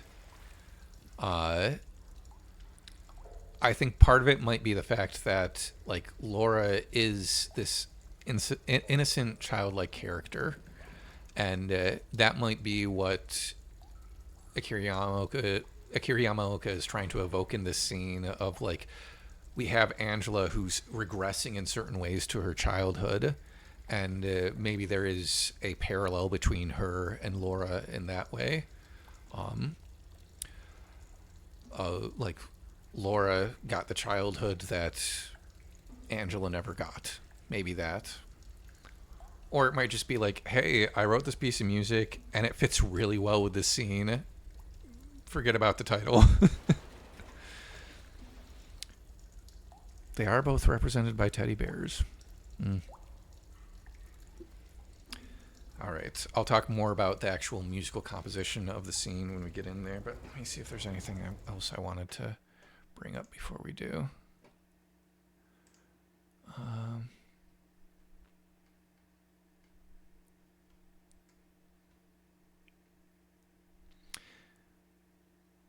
this like all of Angela's scenes in particular, the music is structured.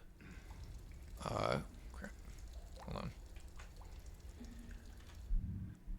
The music is really structured to fall into certain beats within the scene.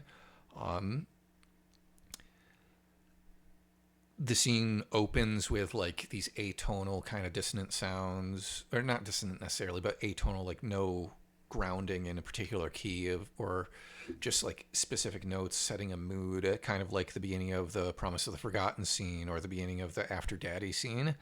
And then again, when we have this moment of emotional connection between James and Angela, the piano begins. And because of the pacing of the scene, the instruments that come into play, the cello and that Celeste music box tone, they kind of trade off as the characters trade off. Like first we get the cello. First we get the cello as James starts to speak to Angela, and then we get the Celeste. Is it Celeste or Celeste? I never know.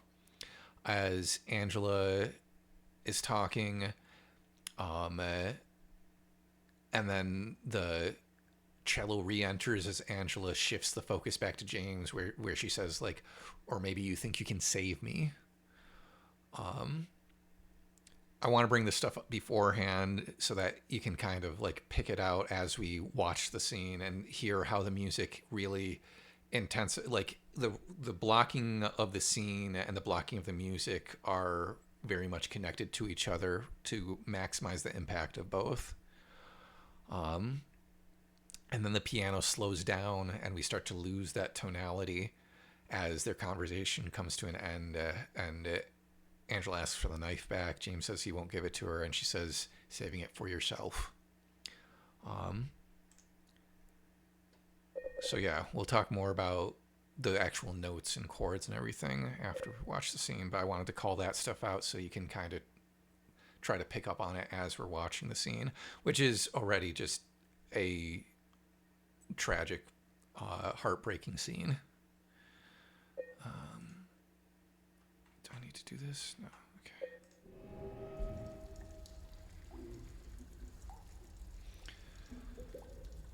I'm getting a drink of water. I'm doing a lot of talking.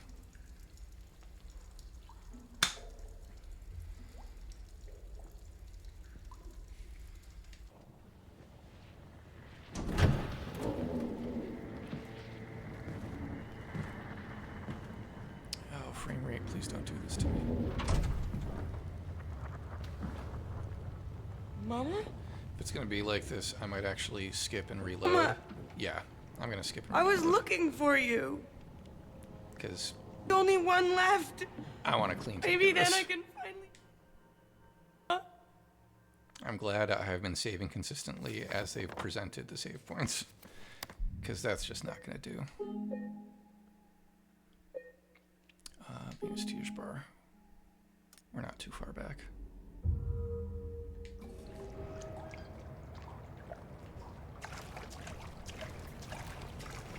Wait, is that back? No, that's back there. Where am I going?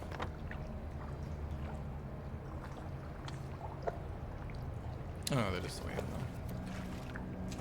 Oh, yeah.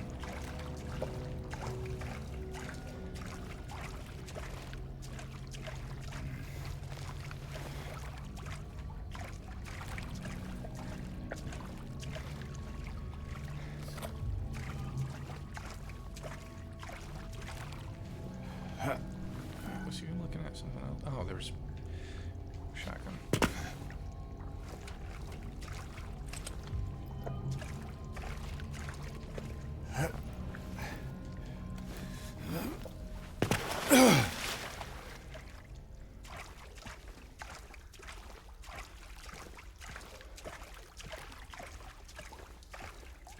Okay, let's try this again.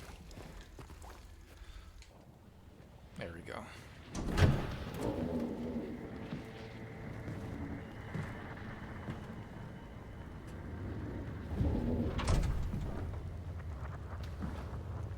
Mama? Mama! I was looking for you. You're the only one left. Maybe then I can finally rest. Mama. What's wrong? Wait. You're not my mama. It's you.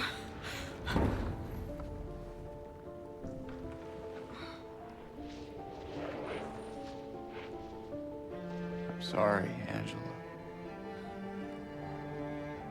I think you were right. What we're looking for, it's not here. Not anymore.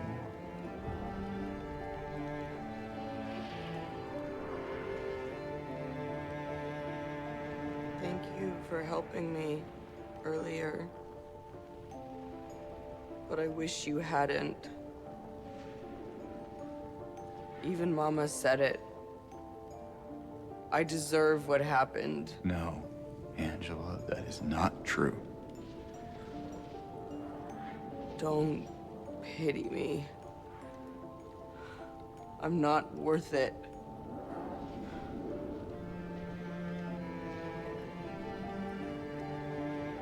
Or maybe you think you can save me?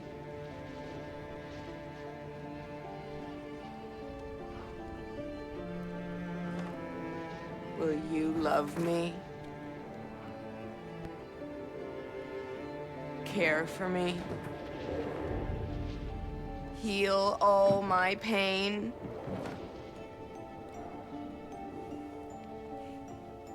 That's what I thought.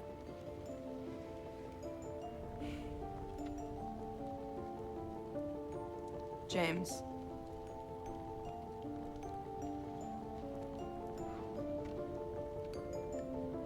Give me back the knife.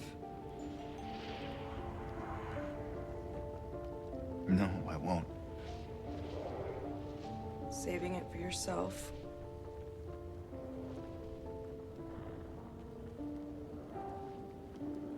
Have it your way. It doesn't change anything.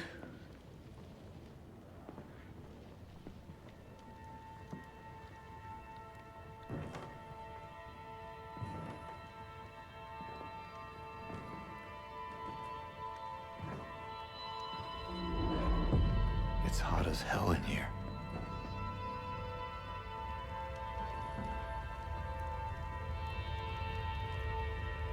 You see it too?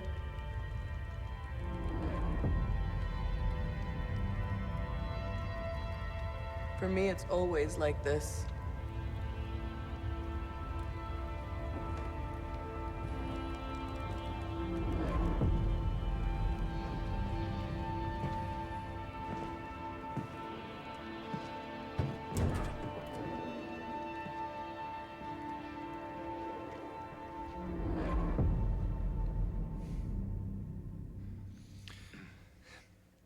The thing that sucks about doing these close readings of everything from the music to the dialogue is that the deeper I look at it, the more heartbroken I feel about it. Cleo said, are there some structural similarities to True here? In a way, there's the repeated piano riffs. There's similar instrumentation. You've got the piano, that kind of music box celeste noise, and the cello. So there are definitely a lot of aesthetic similarities between the two pieces. On a compositional level, I think they're very different in some very important ways. So that provides me a nice way to segue into that discussion. Let's pause the game. And let's talk about theme of Laura. Repetition or reprise. All right, is my piano in the right place? It is. Sweet. So, like I said before, the piece starts out with this kind of like atonal stuff going on as she's mistaking James for her mother. And then when she says, wait, you're not my mama, it's you, that's when we get this familiar piano riff, familiar for the for anyone who played the original game or who's familiar with the soundtrack before playing this game. Yeah, Cleo, the quick piano back and forth string instrument comes in. Yeah, it's interesting because whereas in True we have this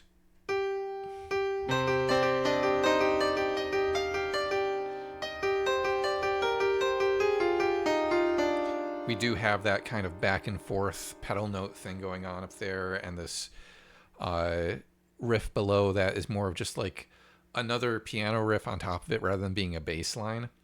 In Theme of Laura Repetition, Theme of Laura Reprise, first of all, instead of being in C minor, this one actually is in D minor.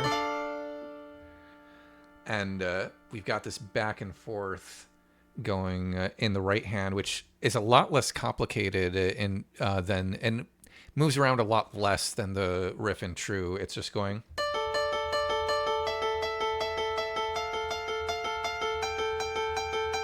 It's kind of providing notes as part of a greater chordal texture that is supported by the left hand, the bass line, as it were.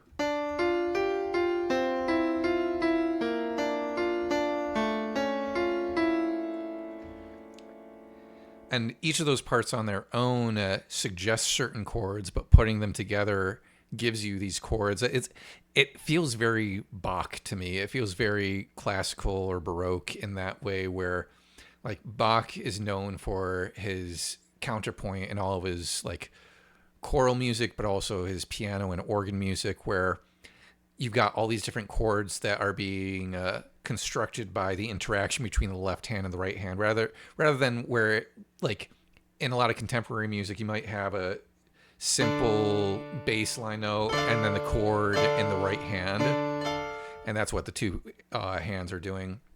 In more traditional, classically influenced piano parts, you have more of this idea that the two hands together are creating chords in a very particular way. Like if we break it down to just like each moment, you've got the right hand moving in, let's say 16th notes, or actually no, we'll say 8th notes, because pulse-wise that makes more sense. You've got the right hand doing these 8th notes, and then you've got the piano doing quarter notes. So for every note, the left hand, I mean, for every note in the left hand in the bass line, you have two notes in the right hand. So you've got, that gives us just a D5. Then that gives us a full D minor chord. Then that's kind of like a suspended D or like a G sus2. And then back to the D minor. And so we're creating all these like little chords in between. The overall chord progression is kind of this D minor, C, B flat, A major. But we're getting all these little like little more particular harmonies on each subdivision. And then we move down to the C in the bass line, and we move up one note in the right hand, which gives us like a minor with the C in the bass.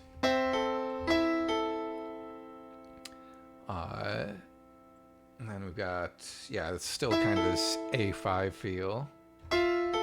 This is kind of like almost a dissonant note. It's still in the key, but it kind of gives us this almost F major 7 vibe, but it passes so quickly it feels like a dissonance. And then this B flat major 7 created by the notes in the bass line and the right hand. And then this dominant A major 7 created by these two parts. Like, again, this is where it really feels like Bach to me, where in the right hand you're getting this stepwise motion in between each of the pedal notes. You've got, and that works on like a stepwise motion melodic level, but it also works as creating these interesting chord shapes with what's going on in the left hand. So you've got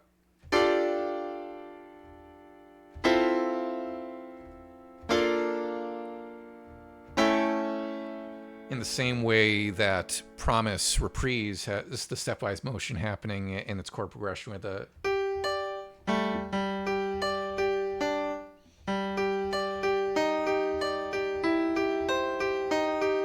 we get that kind of stepwise motion between the flat 6 and the natural 6. We've got the stepwise motion in the theme of Laura Reprise with the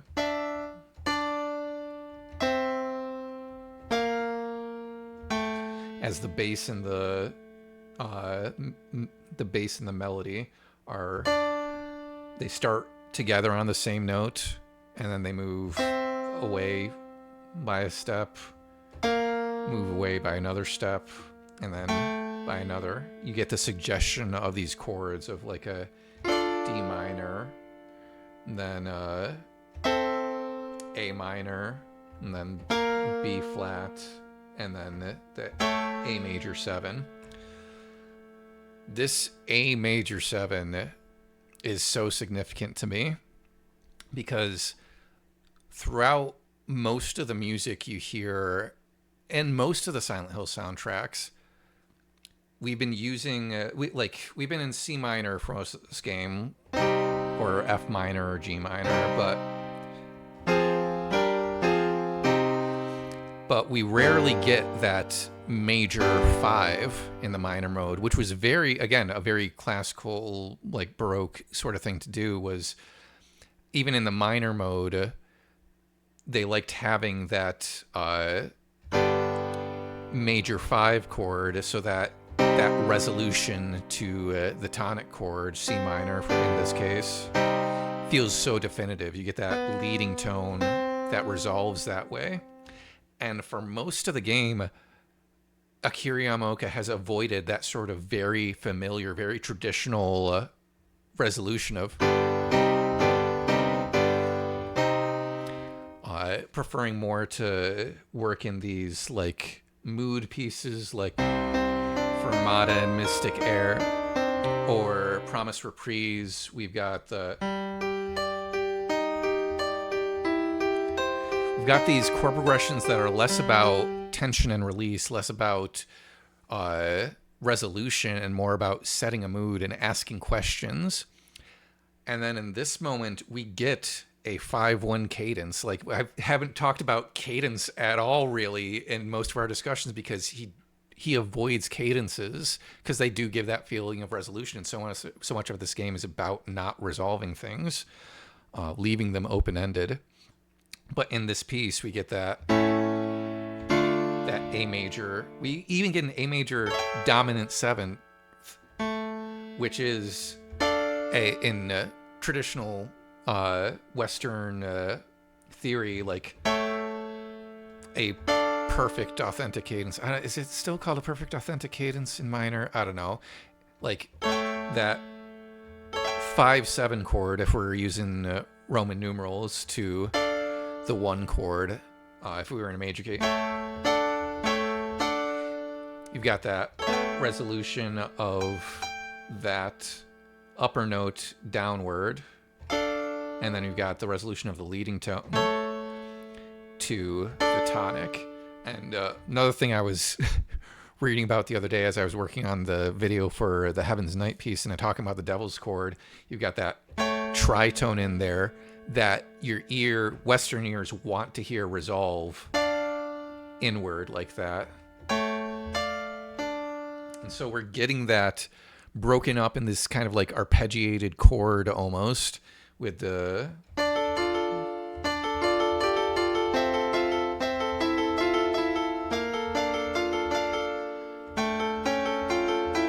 there might be a note or two different in there. I remember hearing a difference between the original version in Silent Hill, the 2001 Silent Hill, and the remake, but it's pretty close. It might just be a note off somewhere, but there's still those chords that are being created. And why does that matter to me? I feel like I go on for stuff, and I'm like, people are probably wondering why. What does this have to do with the storytelling, Ian? We're getting there. That sort of classical, authentic cadence, to me, there's a few ways that I interpret that. It's like it feels very tragic and pathetic in a way, and not in like the purely like negative connotation of pathetic, but like pathos. That this idea of it is a very specific kind of feeling that resolution gives, and in a minor mode, it has this. Hey, Dave, welcome to the chat. It has this feeling of like confirming tragedy, almost like if True was all about this back and forth between asking a question or like receiving the truth and then denying it by asking another question and then going back to the truth. This piece of music is very much resolved. If True felt unresolved in certain ways, this feels very much resolved because we're using this authentic cadence from the 5 to the 1 chord. And the fact that he doesn't do it anywhere else in the soundtrack, it makes it feel that much more impactful to me, because it is a very familiar thing that we expect to hear in music, but to save it for just this moment, it is that, again, that I like to think that Akira Yamaoka saves things that are familiar. Like I was talking in the very first stream about how he uses a very familiar chord progression for Promise to give us a sense of like home and humanity and emotional resonance. And I think it's similar here, just in the sense of sadness and melancholy and tragedy. It's this very traditional sound of sadness that is made that much more impactful because he hasn't used it throughout the rest of the game. The other thing that I find really interesting about this piece of music is that it is very close harmonically to and functionally to a piece of music in Silent Hill 1. It is a very famous piece of music for a very famous scene. In Silent Hill 1, we have the character of Lisa that is like your one source of solace and humanity throughout the game, until in her final moments you discover that she is not as alive as she thought she was. There's a lot to be said about that we can't get into tonight because it would just make this 10 times longer. But there's a piece of music that plays during her death scene called Not Tomorrow. And it is a very similar piece, not just harmonically, but melodically. Because we haven't even talked yet about how we have this melody in the cello that comes from that is also present in the Theme of Laura rock song, the whole like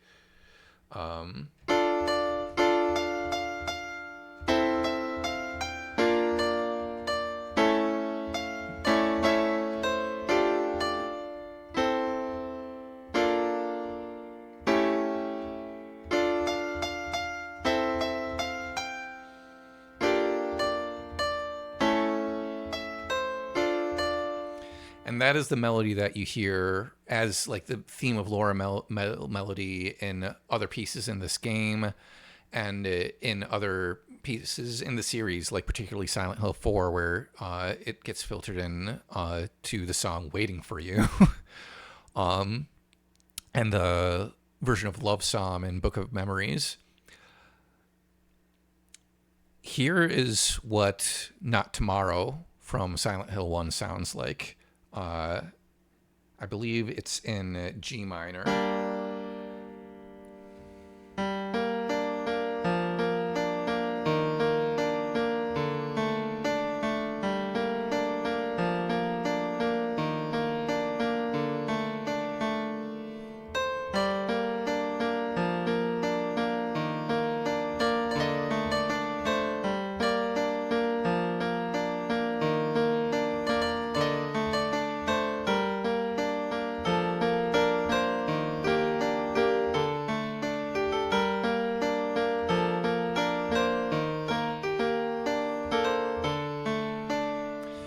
Aside from my stumbling, did you hear the similarity, not just in the bass line, that descending bass line, but also the melody.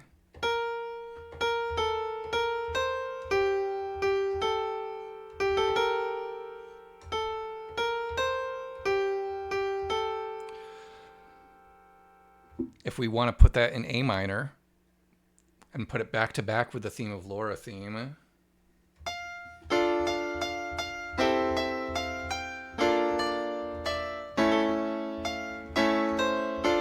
There's the theme of Laura, and then going back to Not Tomorrow.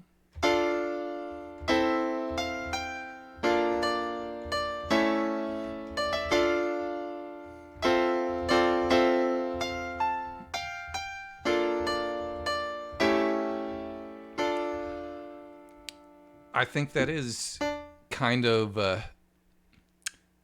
I think that, I don't know if it was just Akira Yamaoka liked that piece from the original and he wanted to evoke something similar here, but I think it is significant that these two characters have such similar music for their death scenes. We don't know if Angela dies after this point or if she's maybe already dead, but this does feel like a death scene of sorts, the way that she resigns herself to, she seems to resign herself to this world of fire and flame.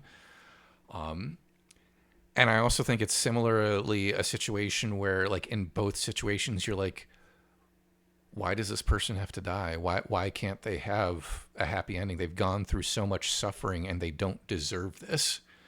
Lisa and Angela both share that quality in my mind, and I think that's why their music is so similar.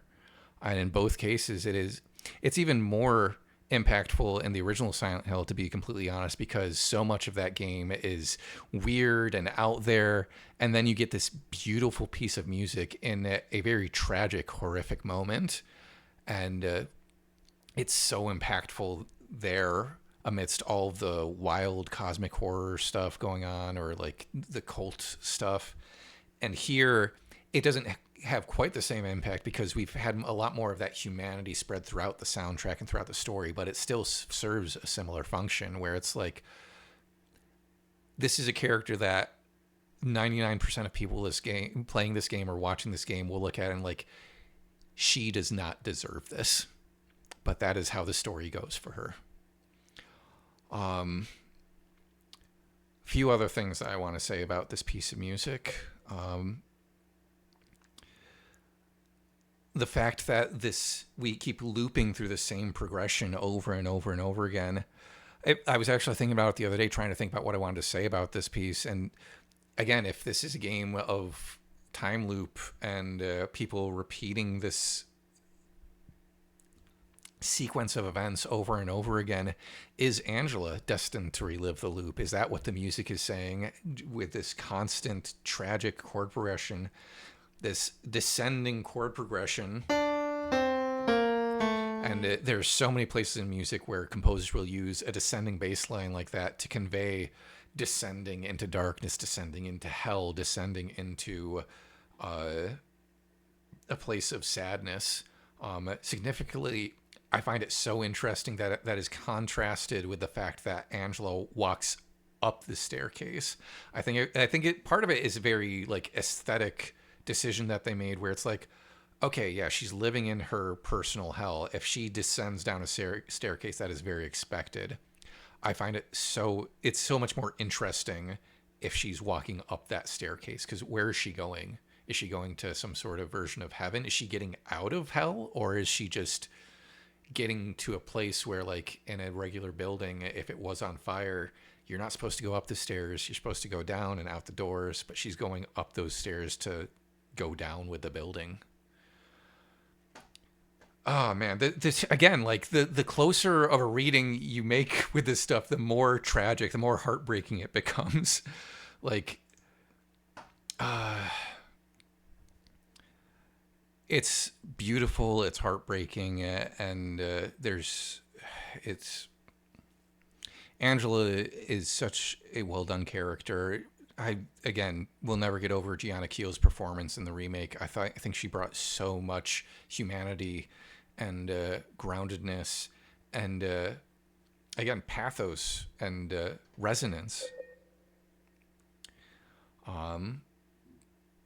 Yeah, Cleo brought up after our Stillness discussion, I feel like always is another loaded word in terms of looping. For me, it's always like this. Yeah. Cleo and I talked about, like, I asked her, like, what do you think that fire is there to represent? Is it like representing the rage inside her, like wrathful flames? Is it meant to be just like another reference to the fact that the Lakeview did burn down, and so we're seeing more of that reality as James's reality gets destroyed? And then she was like, I mean, it's hell.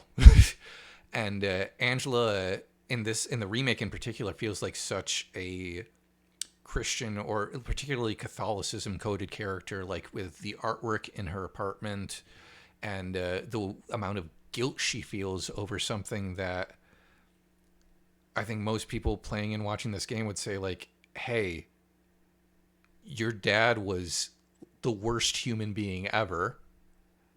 I think, like, we can understand and even forgive you killing him. Like, maybe there's not even anything to forgive there, depending on who you are.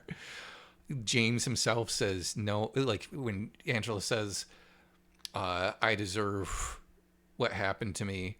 And James, I love Luke Roberts' line delivery, because so much of Guy Seehe's performance in the original, like, people laud it and stuff. It's just like, no, Angela, that's not true. It's this, when you put it side by side with something like this, Luke Roberts' James in this moment is so much like, he is so wrought at this point. He is so emotionally spent, but he still is able to acknowledge, like, Angela, come on, you do not deserve any of this. You didn't deserve it then. You don't deserve it now. But Angela has just lived in this world, feeling that guilt for so long. She might be looking to her mother for absolution, if her mother is the only one left. Another thing that I talked about with Cleo is, like, the way when she thinks James is Angela, or when she thinks James is her mother, she says, "Oh, it's you. Maybe finally I can rest." I wonder, like, is she getting ready to kill her mother right there? Is that what she is hoping to do once she finds her mother at this point? Or is she looking for absolution? Is she looking for someone to tell her, someone who, like, James at the end of the day is a stranger, and so who is he to absolve her? Is she looking for someone like a family member, someone that knows her and was part of the situation potentially, to say, like, you are forgiven for this, or you do not need to feel bad about this? And she doesn't find that person. Everything about Angela's storyline is just tragic, and it's reflected in the music. One last thing that Cleo was talking about in regards to the music, what I was hearing was piano equals racing thoughts, string instrument equals truth, emotion, slowing down, something sad and simple going through. Yeah, it is a very simple piece of music at the end of the day. Very few instruments, a very simple chord progression that is repeated over and over again. There's no like secondary progression. There's no movement to like a bridge or a verse or chorus. It's just the same thing over and over again. The piano for Racing Thoughts, that's what I heard back in True as well, when we got that new piece of music with the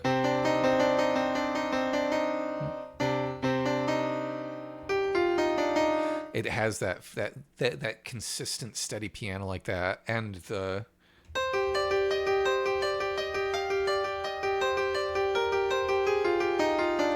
that to me also always sort of evokes Racing Thoughts. And the polarity of my sustain pedal has been messing around all day for some reason, or not working. There we go. Jeez. Thankfully, I think this is the last piano music that we're actually going to go over.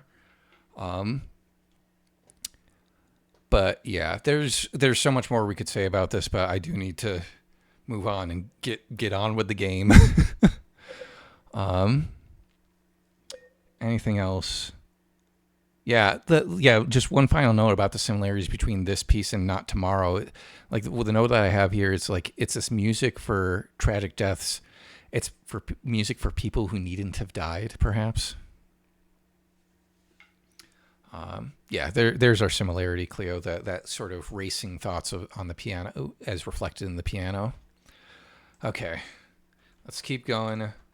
Get our final note. And get through these final couple boss battles. We're probably going to push past 10 o'clock with how much I've been going on about this stuff. But it's the end of the game. The whole reason I'm doing this playthrough is to do these deep dives. And at the end of the game, there are going to be a lot of them. So let's go back to the game. Come on. Another thing I like to point out.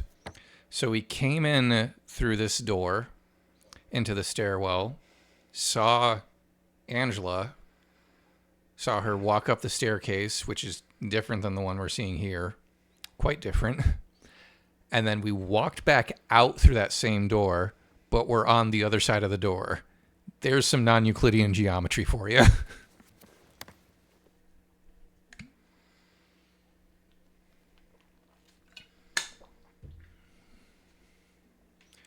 Okay.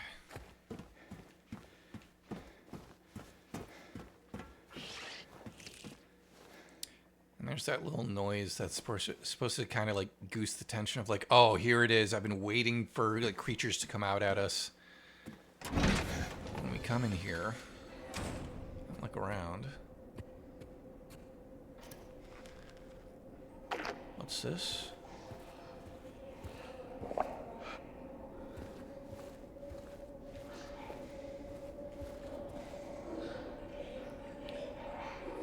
I remember the first time I played through this section, I was like, it almost looks like it's in pain or something.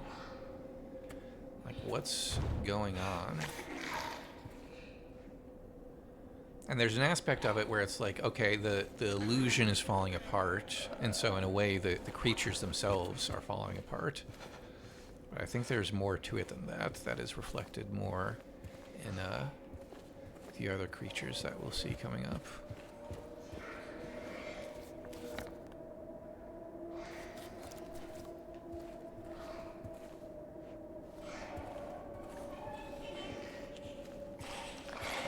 This moment, so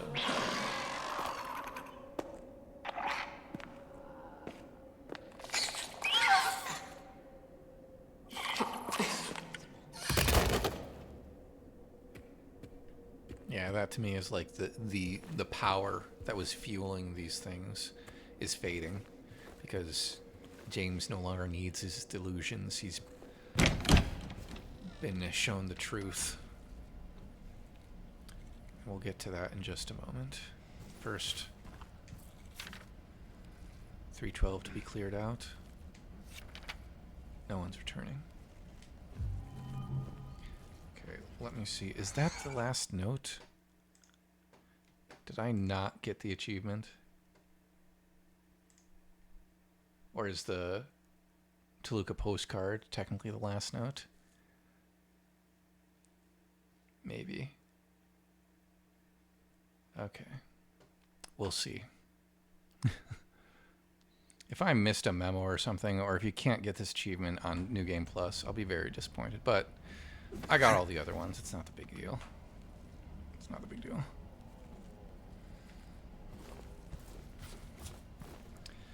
Now, the moment of truth. I've got the Key of Sorrow. That has got some of the symbols of the halo of the sun there that's on the key. Which I can't remember the meaning behind those. And then what's our number? Is it 314? I think it's... Yeah, let me just check my notes so that I can get this right on the first try.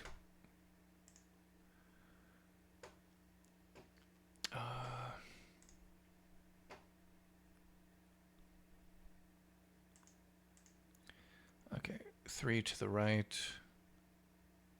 Or, no, 3 to the left, 1 to the right, 4 to the left. 3 to the left, 1 to the right, 4 to the left. Why is this? There we go.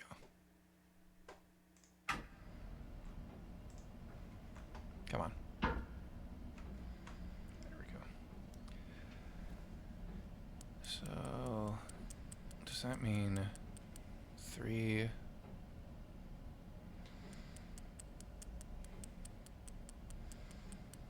One, and then 4. It does. Toluca Lake, a place you'll always return to, and nothing on the back.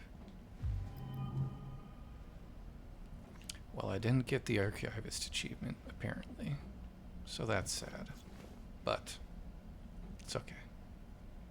We got everything else.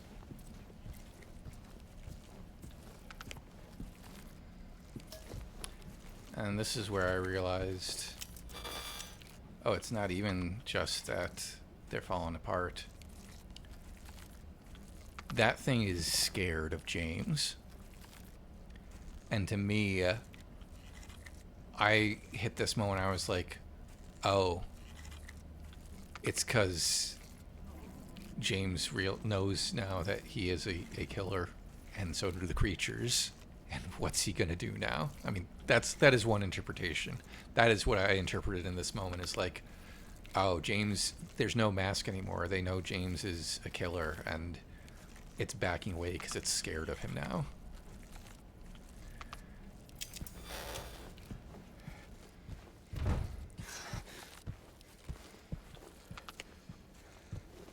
Are there really no other notes, memos?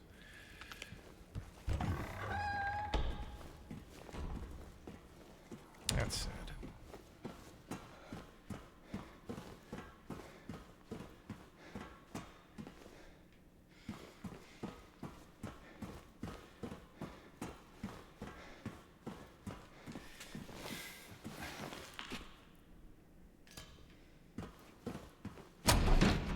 This is the point in the game where it's like, oh shit.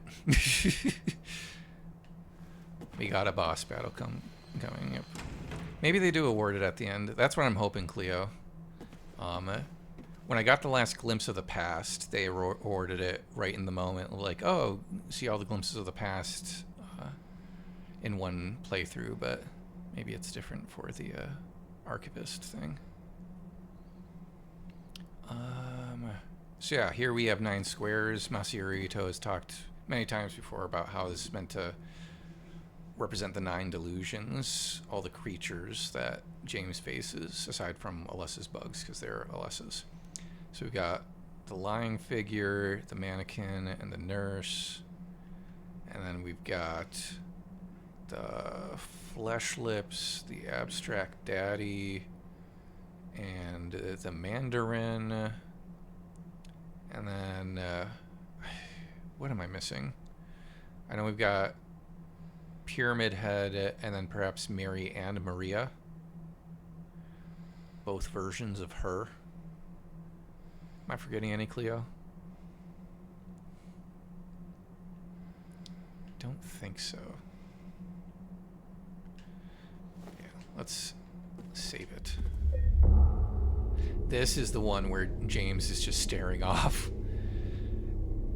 It's either he can't look at himself, or he's looking at that door off to the side and thinking like, I don't want to know what's behind that door. Let me check really quick to see if I didn't check off any. I got the item for the Stillness ending.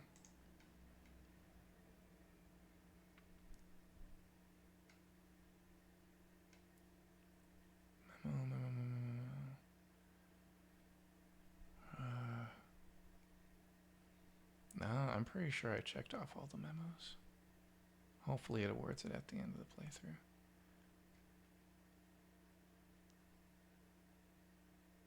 Okay.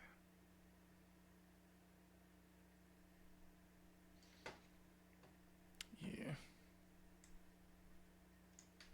I've been very diligently updating this checklist.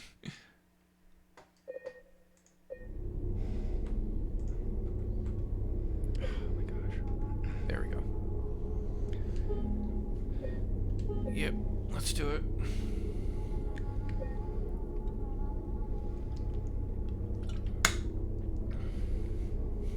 12:26 a.m. That's when I was finishing up my speedrun last night.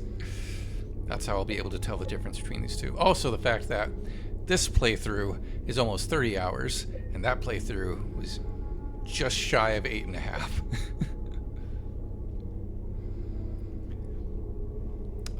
Okay. Okay. You're right. Mary herself was one. All right. So I did get it. So there's a piece of music in the next scene. In the original, it was called Betrayal. In the remake, there are a few different versions of it. The one that we're going to hear is Unhinged Betrayal. In the original, it played over the scene and the boss battle. In the remake, and with the way that they've been choosing to like underscore the scenes with music that is a little less obtrusive, Unhinged Betrayal just plays during the boss battle. And there are a lot of differences between it and the original Betrayal. The original Betrayal is essentially just like an industrial tone and a choir sample of sorts. And then the new version has that same industrial tone, a choir sample of sorts, and then a whole bunch of other stuff. And I've had it in my head building up to this, like, I don't know that I'm going to sit down and be able to talk about the music side of this, or it feels like it would disrupt the momentum a lot to talk about the music after finishing up the boss battle. It's not that disruptive. But I'm going to see if I can talk about any of it during the boss battle. So let's go. Oh, no, you don't. I'm going to restart this cutscene. Because we are not doing this. Not again. Come on. James! Come on. Oh, I mean, I guess it caught up. Yeah, if it caught up, I guess we can keep going with it. Well, I want a clean take of it. Let's go back.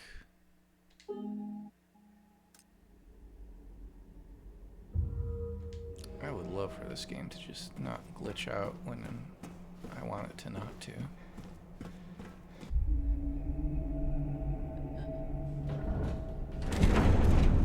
Maybe I should have just let it play.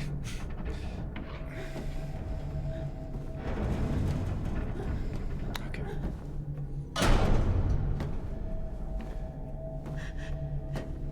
James! 2 pyramid heads, because James has killed 2 humans now. Mary and Eddie.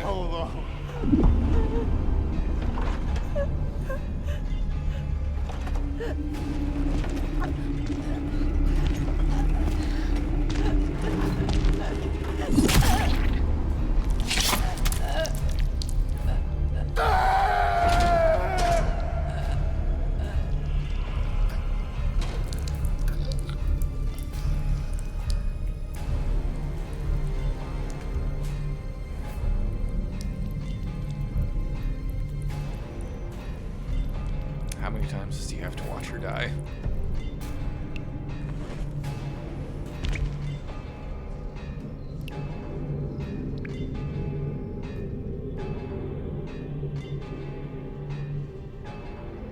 I know what you are. I know why I needed you. But it's all over now. I don't need you anymore.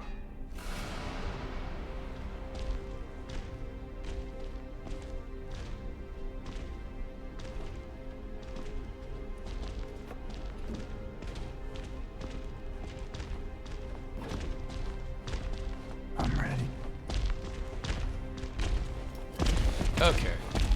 How do we want to do this?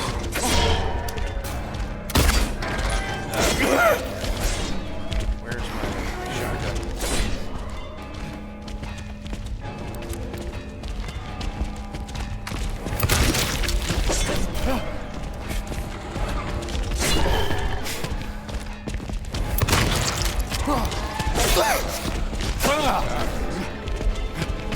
So here's that choir tone coming in. And the thing that I dislike about the remake version is that they changed the chord progression. So it's just kind of this like circular, sad sounding thing that keeps resolving in a way that, to me, feels less impactful. Because like the chord progression for the original Betrayal, part of it is just the sparseness of the arrangement. Since they only had so much data for the PS2, and you've just got that industrial thing and that choir thing, and it's a very haunting chord progression. I think I like this version. I think it still functions, but I do prefer the original. Okay. Noise we're hearing right now, that's the industrial tone that they carried forward from the original. I would love for my frame rate to pick up. I don't want to die. Come on.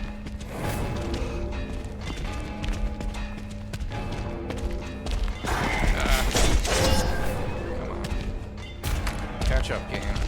I do think that, like, in both pieces, the choir and the industrial sound that really intensify this feeling of like this piece of music to me evokes the old gods or the occults and like demons of Silent Hill the most. It just got this epic ancient feel to it, which seems right when you're facing off two of these creatures that look like something out of like a book of demonology, and you're doing it in this big chamber that looks like a ritual chamber. You got Maria has been sacrificed, like a sacrifice in an ancient ritual. There's so much like occult imagery going on here, and the music just feels like it's supporting that.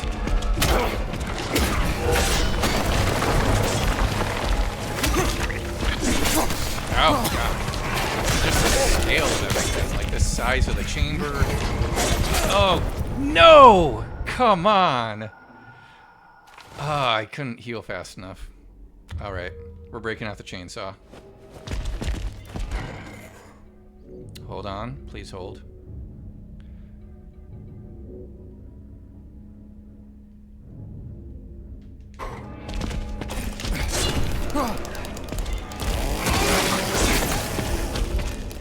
Also, the stuff crumbling from the ceiling is supposed to indicate, like, oh, you've gotten through, like, a bunch of their hit points or something. Remember how long it took for stuff to start crumbling before, and now it just did it? When I was doing the speedrun last night, I killed these guys before the music even hit the choral stuff. Okay, heal, heal, heal, heal. Heal. Dodge. Oh, come on, run. Heal.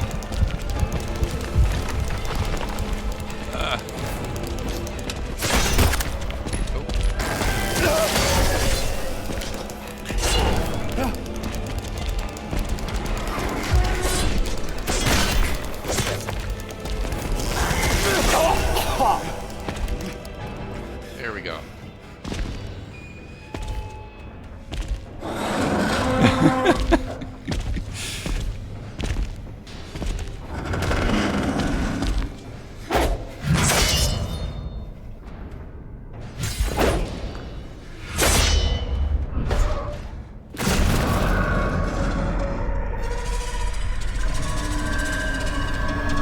I'd love to hear people's interpretations of why the Pyramid Heads kill themselves.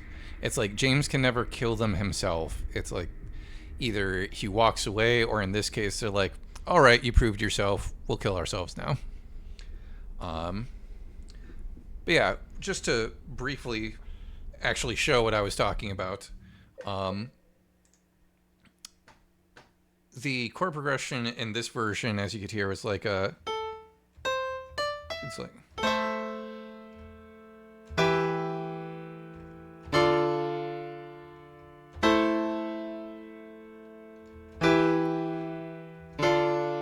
And it just keeps rotating back around those chords, which works. And there's all this other industrial stuff going on while the battle is going on. And the way that it cuts out and you just hear that industrial, like, boom, that almost like anvil hitting sound is very effective and like is freaky when it comes in and out during the boss battle. But the chord progression from the original Betrayal is...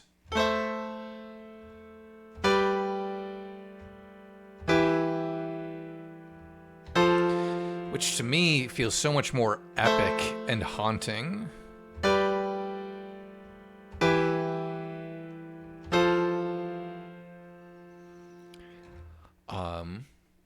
But again, to each their own. I think the way that they did it for the remake works. I also think like the music playing during the scene was another version of Betrayal. I can't remember what it's called. Like Ecstasy's Betrayal or something like that. But that one is a little different from this one, and scored so that it can like let the dialogue of the scene come through.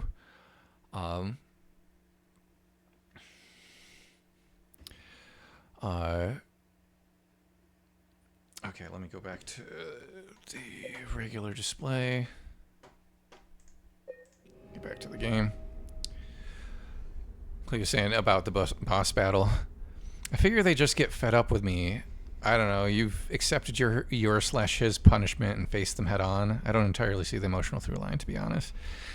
Yeah, like I keep getting this vibe of like the reason that they stop and they kill themselves is like, oh, James has proven that he really doesn't need them anymore, and so they're gonna take themselves out of the equation.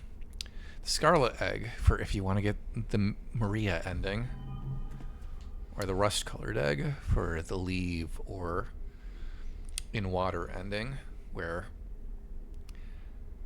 Scarlet Egg is kind of like, oh, the pretty facade, and Rust-Colored Egg is like acknowledging the ugly truth. I should heal. Are there any items that they're gonna give me around here? Thankfully, I've got a decent amount of ammo and like everything for the final battle. I am going to switch back to the lead pipe because if I can avoid having to use it, because it does kind of disrupt the vibes a little, especially for the final boss, then I will. But we've always got it there just in case. So we put this one here. We put this one here. And if we want to get the in-water leave endings, we go through the Rust-Colored Egg door. I think of the Stillness ending, as I've said throughout this playthrough, as a sequel to the in-water ending. So most of the choices I've been making where they affect the ending, I've been choosing the in-water choices. But ultimately, it doesn't really matter because I've got this. Toluca Lake, a place you'll always return to.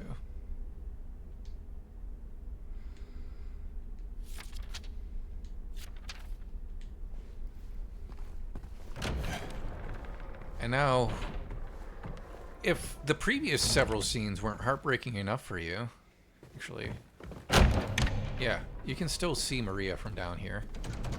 Like, it is a point where, like, you get to the scene and it's like, I mean, like, whether or not you think James should end up with Maria, like, give her a fucking break. But yeah, we've got the two pyramid heads because to represent the two human beings that James has killed, Mary and Eddie. And One other thing I wanted to point out here is like people often have said with this game.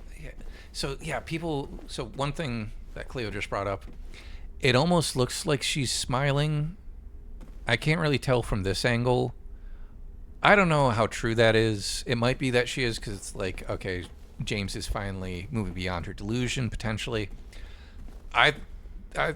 That's like she's proud of him or something. I mean, I think it might just be like, well, the muscles in her face no longer work, and so like the corners of her mouth are going to sag downward. I don't know. That might be completely bad science. Yeah, I don't know. Like, it feels like a stretch to me, but maybe it is supposed to be there. But the thing that I wanted to bring up that's reflected in this scene and several others is like people, when the remake in particular came out, I remember a lot of newcomers to the series on Reddit being like, I've played all the Resident Evil games, I've played all these other horror games. Why does this game feel like the scariest game ever? Like more scary than all of them? And there are a bunch of potential reasons for that. We've talked a lot about how Silent Hill is a lot more about dread. And in relation to a scene like this, like, crucially, they do not show the spear go through Maria. They have a close-up on her face, and we see the blood trickle down the side of her face. And it's something that's consistent with the gore in most of the, like the gore and violence in most of the original Silent Hill games, is that, like, whereas you like watch the beginning of, we play the beginning of Resident Evil 7, and it is gore fest, which, again, this is not me criticizing gore. I think that the opening of Resident Evil 7 is very effective in that very heightened, over the top, like, oh, this is disgusting and just ridiculous and holy shit, what's happening right now? Which can also be very fun. But even as I'm describing that, it's almost comical, the level to which they do the gore in Resident Evil 7. It is terrifying in a lot of ways, but it is also like, this is beyond realism at this point. Silent Hill 2 is much more concerned with the emotional story going on here, and the fear comes a lot from implication and the different the different ways that they create terror by, like, oh, what could that be around the next corner? What is making that sound around the corner? What the hell could be underneath Pyramid Head's Pyramid Head? It's that philosophy that a lot of horror filmmakers use, where it's like, sometimes it's more effective when you don't show the thing. And I think particularly in a game that is so focused on the emotional storytelling, I think they really make an effort to avoid any sort of violence or gore, not on a moral basis, but because there is always the potential that if it's too heightened or too grotesque or too gory in a particular way, it'll undercut the emotion of the moment. They'll go to town with like how grotesque things are in the otherworld and stuff, while you're like fighting the like nasty otherworld versions of the nurses and the lying figures, and they'll have the lying figures spew acid out of them or whatever, and they'll have, like, in the Brookhaven Hospital, they have those tubs filled with filth. But in a moment like this, even the moment where Maria dies in Brookhaven, it's focused on her face and how it, like, loses all sense of emotion once she gets stabbed, and then it's this slow pan down to where she's stabbed, and it's not even that bloody. It's almost like cleaner, and it's almost more disturbing because of that, and then she gets pulled away. Yeah, that's like, I always feel like I'm dancing around these words, Cleo. Thank you. Cleo says, yeah, I think it keeps you in a very grounded, emotionally involved headspace. Any humor is very dry and subtle. To talk about, like, another common point of influence or, like, a reference point that we have, Cleo, like Silence of the Lambs, a lot of the gore or grotesqueness in that is after the fact or a prelude to something else. Like the moments of violence are few and far between, and they're effective when they happen. But maybe that's not the best comparison to make, but Hannibal, like the TV show, also feels like it uses gore and grotesqueness, and like I've always, when I first saw the Hannibal TV show, I felt like there was a similarity in the way that they handle those horrific things, because it's a horror story, to the way that Silent Hill does, where it's like it isn't just gore for gore's sake. It is there for a reason, to tell us something about a character or to evoke something, but it's never like the be all end all. There's so much more going on than just the gore. The gore, and often, honestly, a lot of the grotesque and gore, again, similar to Silent Hill, is done in a way that is like strangely beautiful in certain ways, like the murder tableaus and stuff. That makes it that much more disturbing in certain ways. That merit, like we talked about before with the design philosophy behind the creatures in Silent Hill 2. This idea that of like there is some there, it is more disturbing if you have both those familiar and unfamiliar aspects, those grotesque and beautiful aspects of it. You have these nurses whose faces are distorted but have very shapely legs, and what the fuck is going on with that? And I also, as I'm talking about this, I'm just thinking about the upcoming Silent Hill F, which I have not decided if and when I'm going to stream that.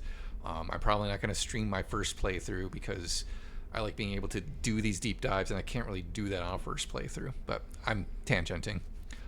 Yeah, Cleo brought up also, like, in the Hannibal TV show, Brian Fuller did avoid actually showing violence in action a lot of the time. Yeah, because part of it is you want to keep it grounded, and also there is that another aspect of it where it's like you don't want it to feel exploitative, like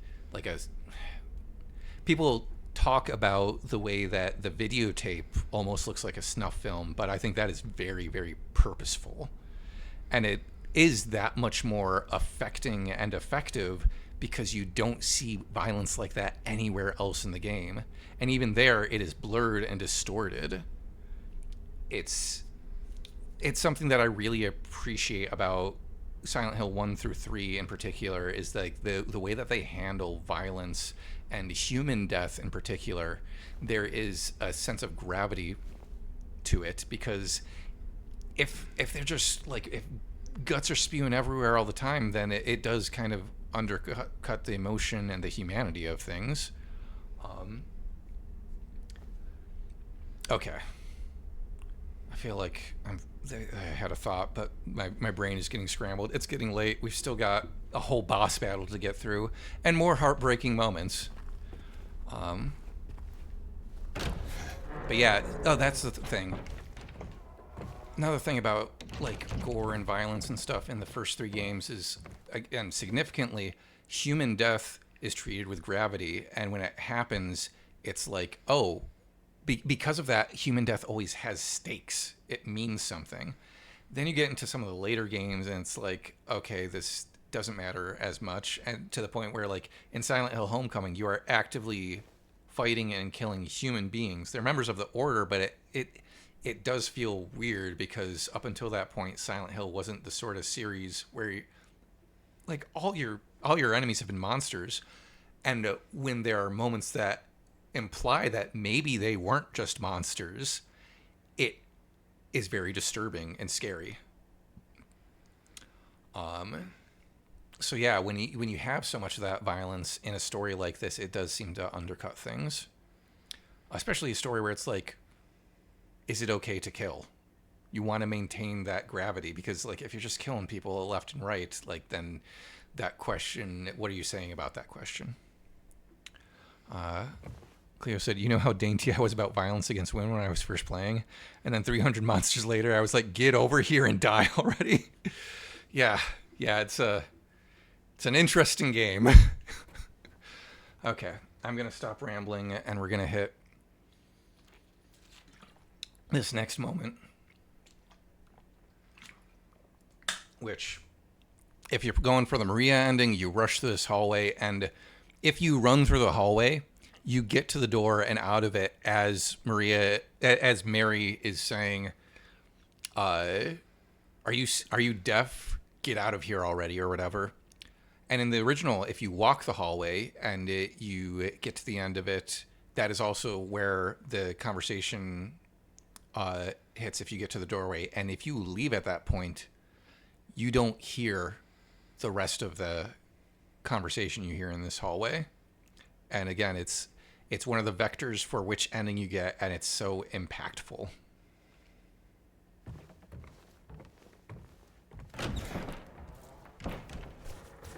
What do you want, James? Flowers? I don't want any damn flowers. Just go home already. Look at me. I'm disgusting. Between the disease and the drugs, I look like a monster. Well, what are you looking at? Get the hell out of here. Leave me alone already. I'm no use to anyone. I'll be dead soon anyway. It'd be easier if they just killed me. But I guess the hospital's making a nice profit off of me.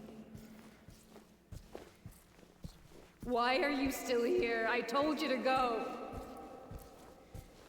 Are you deaf? Don't come back. That's where I went through the door last night in my speed run. James. Wait. Please. Don't go. Don't leave me alone. I didn't mean what I said. You miss out on all this. Please. Tell me I'll be okay. Tell me I'm not gonna die. Help me.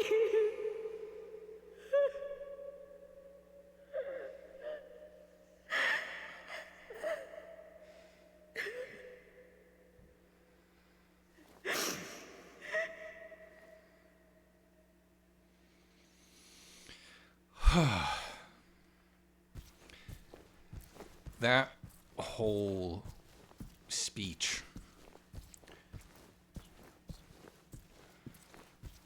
that I think was the moment when I played the original game where I felt like, even at the age of like 16 when I was playing it, that was the moment where I was like, oh, this game is hitting on some real stuff.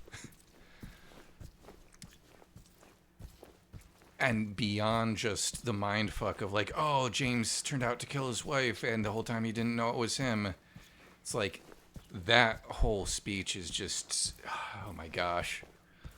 The line that always fucking feels like a knife in the stomach to me is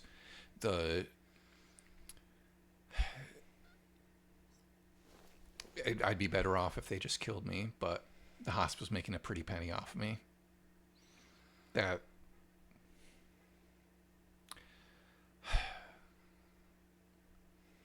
we're going to avoid getting too real with the stream, but I think I don't need to say much more about that. But yeah, if you run this hallway, then you hit the door as she's saying, "Are you deaf? Don't come back." And you can just go through the door. And if it's your first time playing the game, you might not even realize that there's more to that. There is a pause, and then you hear her say, "Wait, come back." And again, it's just all of the most heartbreaking things.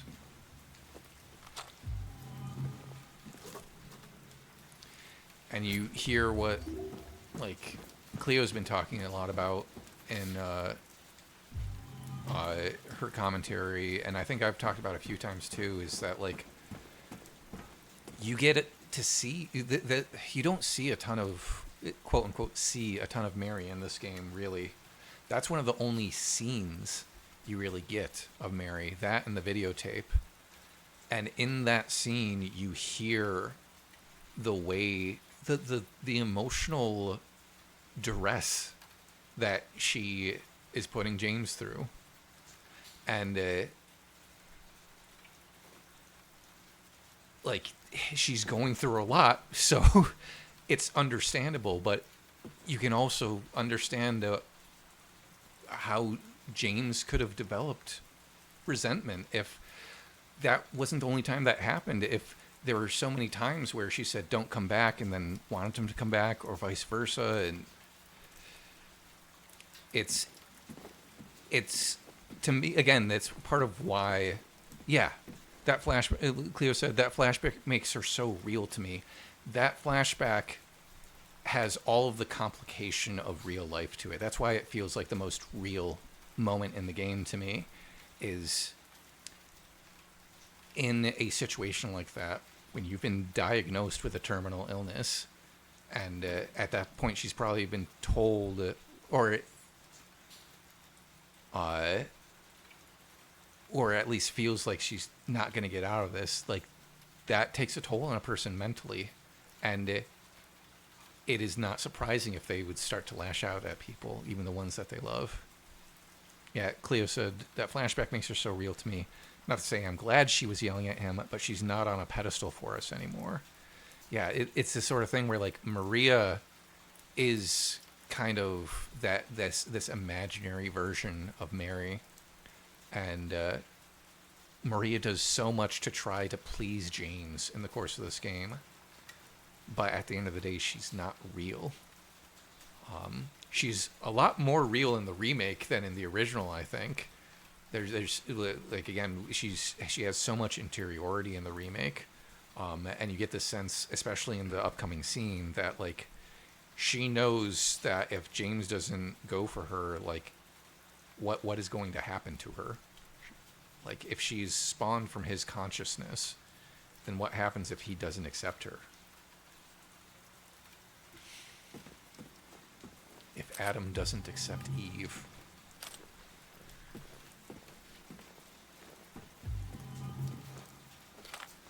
And in that way, like, the remake, I think, does a good job making Maria sympathetic as well.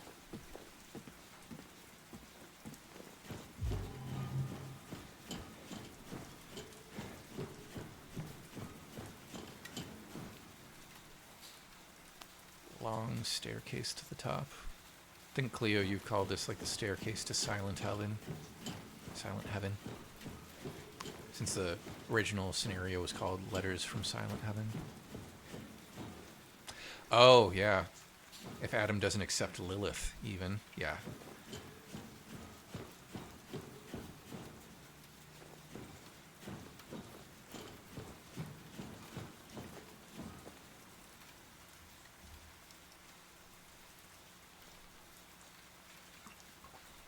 That's probably more accurate.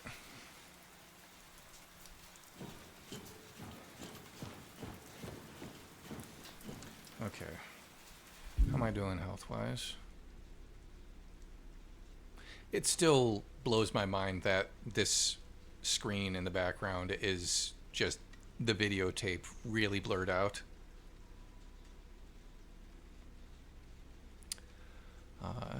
Staircase. It's Cleo says it's the opposite of James jumping down holes to the center of the earth.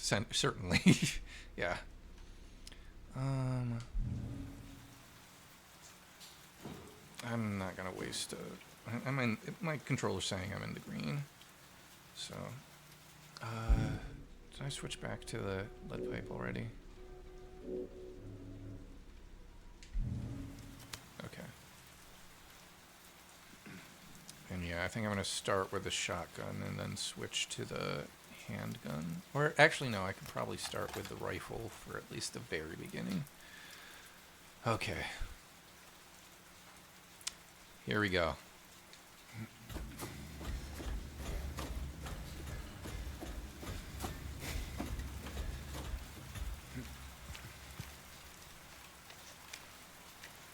otherwise.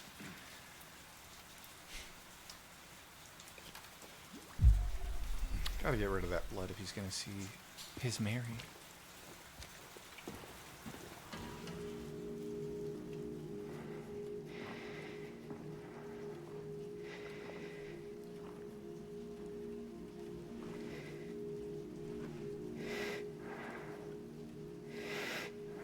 His eyes. Mary?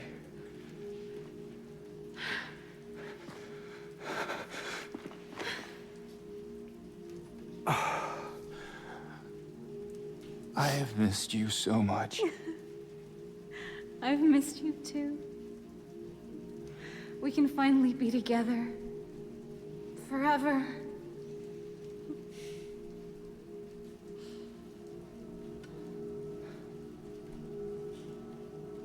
No.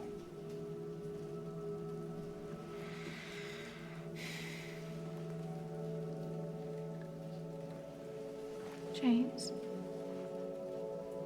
Honey. What's wrong? I'm sorry. I know you tried, James, please. but she's gone. I know that now, Stop it. and I can't just keep pretending. Shut up! What do you want? Do you even know anymore? I'm yours. I'm here for you. So what if I'm not her? I can give you what she never could. I can be better than her. What else do you want me to be? What else can I be? I love her performance in this scene. I am so sorry, Maria. I really am. But this has to stop. It's time to let it go.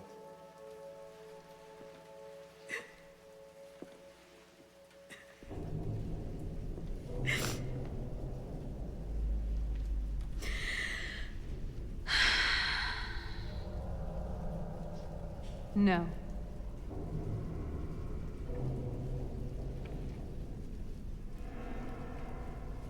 What? I won't let you do this to me. I won't let you go. I can't!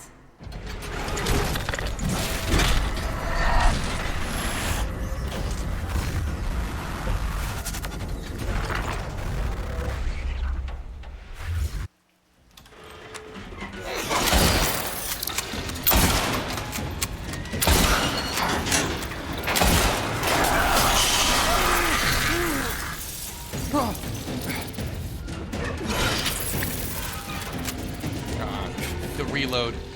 Nope, nope, stay away.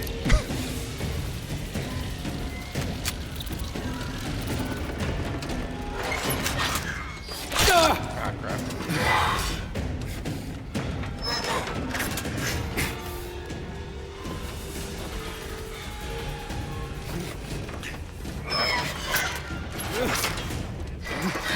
I want to switch to the shotgun.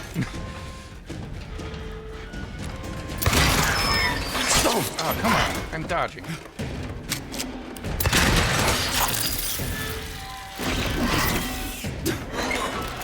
Ah, fuck. Heal. Oh, no. I didn't get the heal fast enough. Sorry. I'm saying sorry to the chat.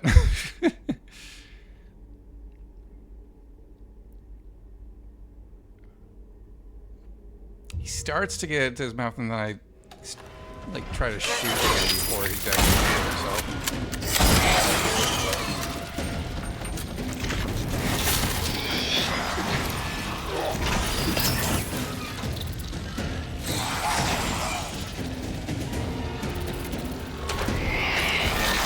Like his supplies.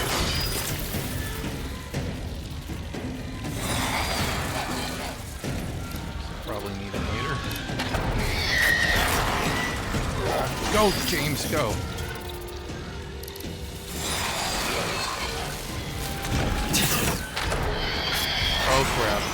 She's right behind me, isn't she?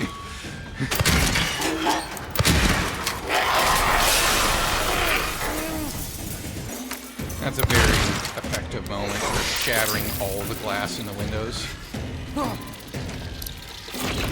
we think this is supposed to be the top of the Lakeview Hotel, or the top of their, like, apartment building, or something else? Run. Oh, come on, James. Run. Oh, there's more shotgun shells. Run. Oh, come on. Drink. Oh, come on!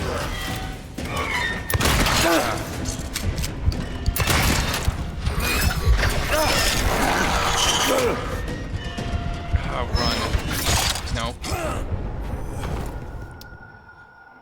Okay.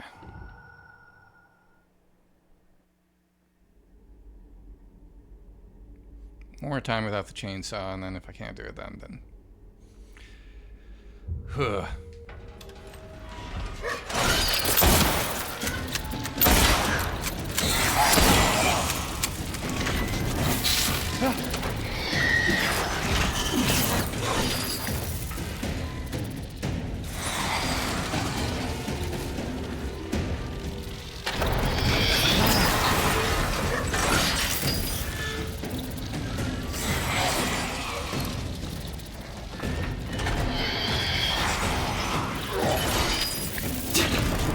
Oh, there's more.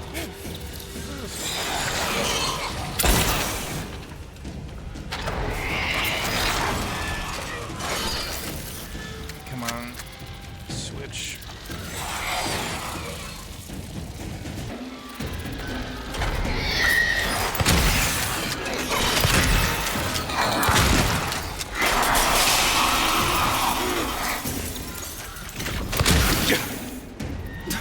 No, run.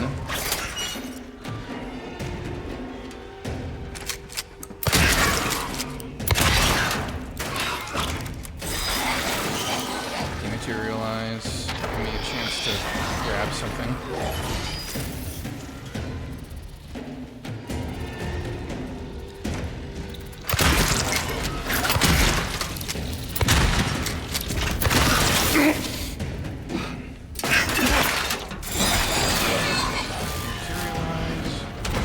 Oh, and you're appearing over here. Ah, fuck.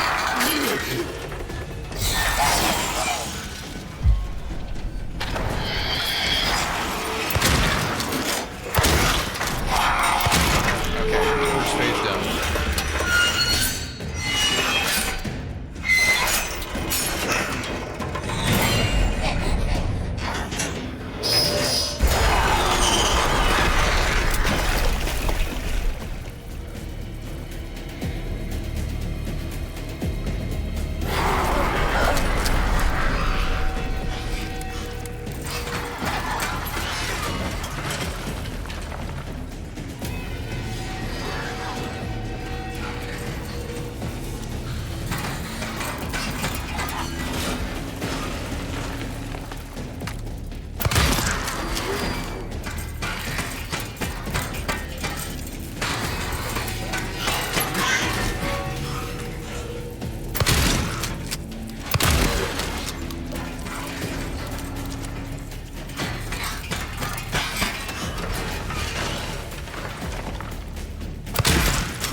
About this one is like half the time it doesn't even drop down where you're near her.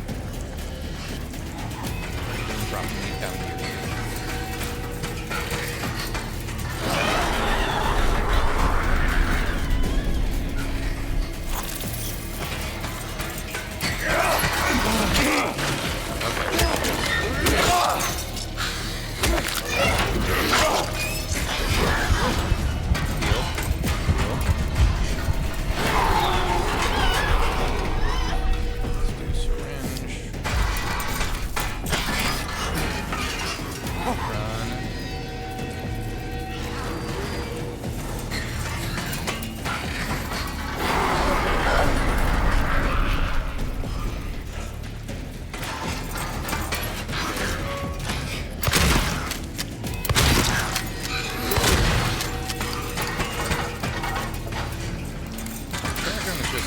best weapon in any video game when you're shotgun.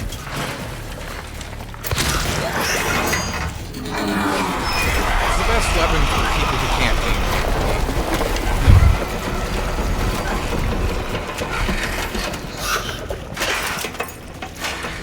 Man, I really hope my voice isn't clipping too much.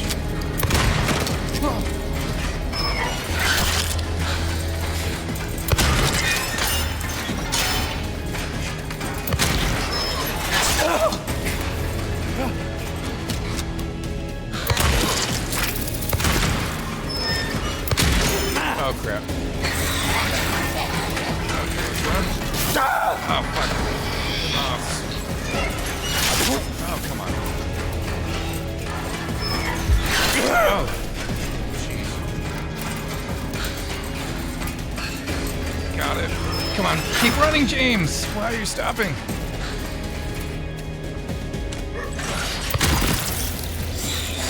Oh, not the frame rate. Come on.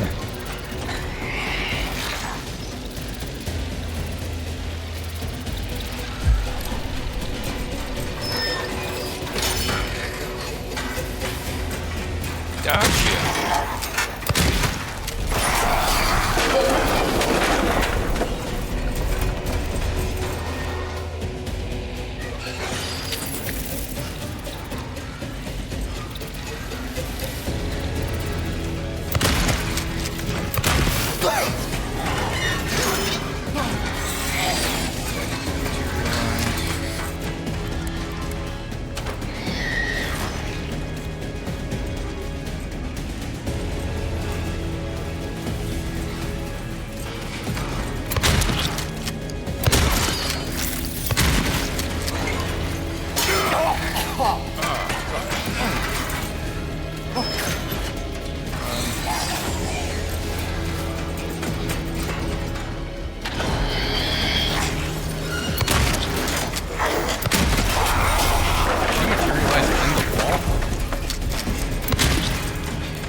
I hate how those scream attacks draw you towards the creature. That is the worst part about them. Oh, you gotta reload? Damn it.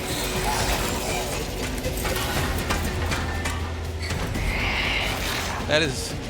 I think that's the first time I've ever put the emphasis on those syllables for the word reload. Gotta reload. Rubbing out on come on.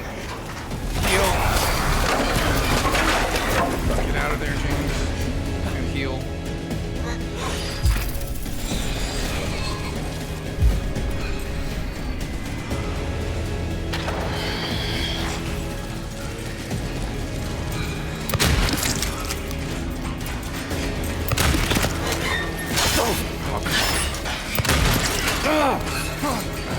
Okay, maybe I need to switch to the handgun for speed. If I get a chance to.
Okay.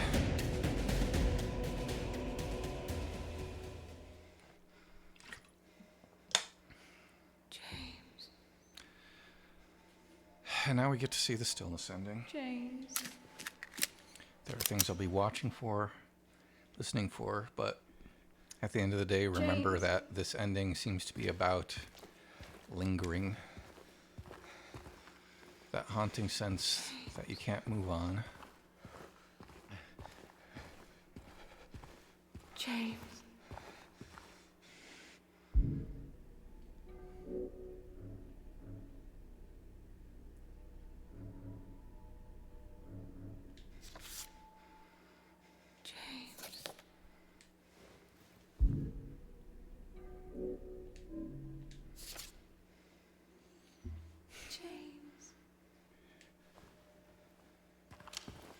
James.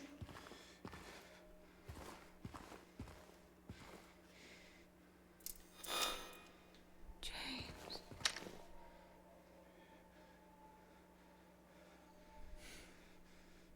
James.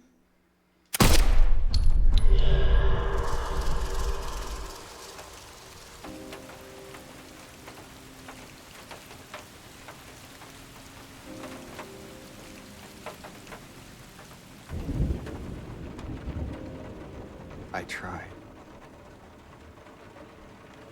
I really did, but I can't go on without you. I can't forgive myself for what I've done. I know.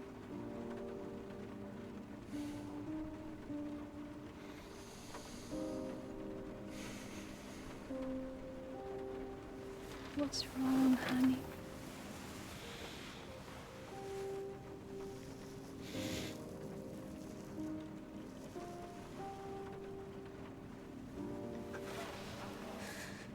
I miss you so much.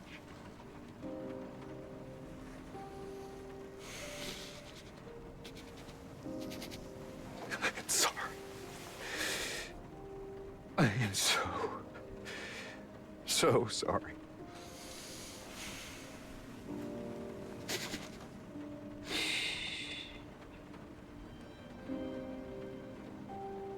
It's okay.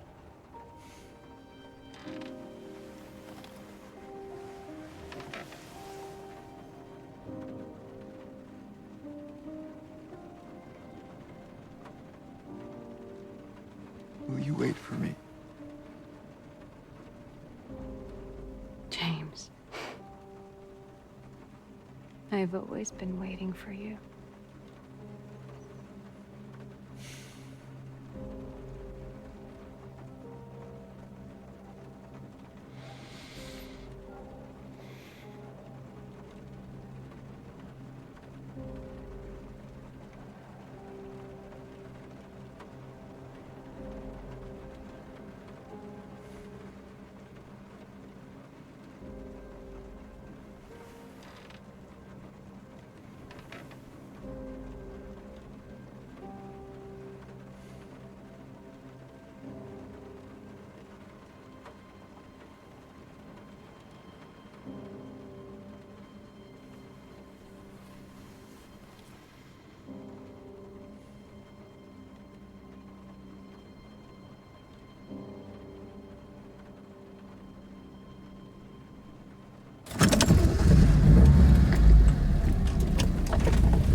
Overdose Delusion, which I talked about last stream, so don't know that I'll have a whole ton more.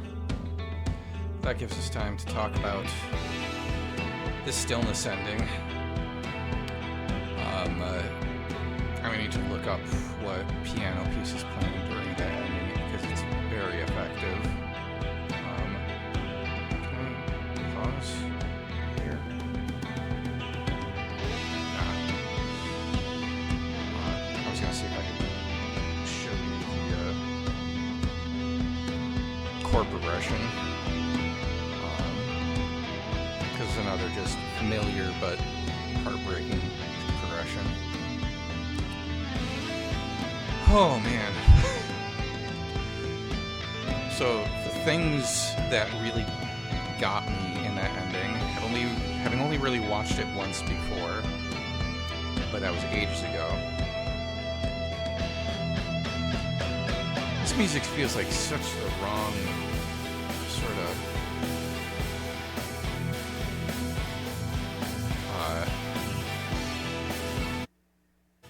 oh, that does continue through.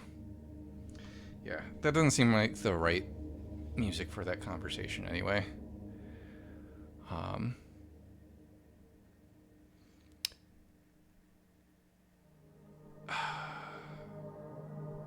Wish I could have seen the results screen.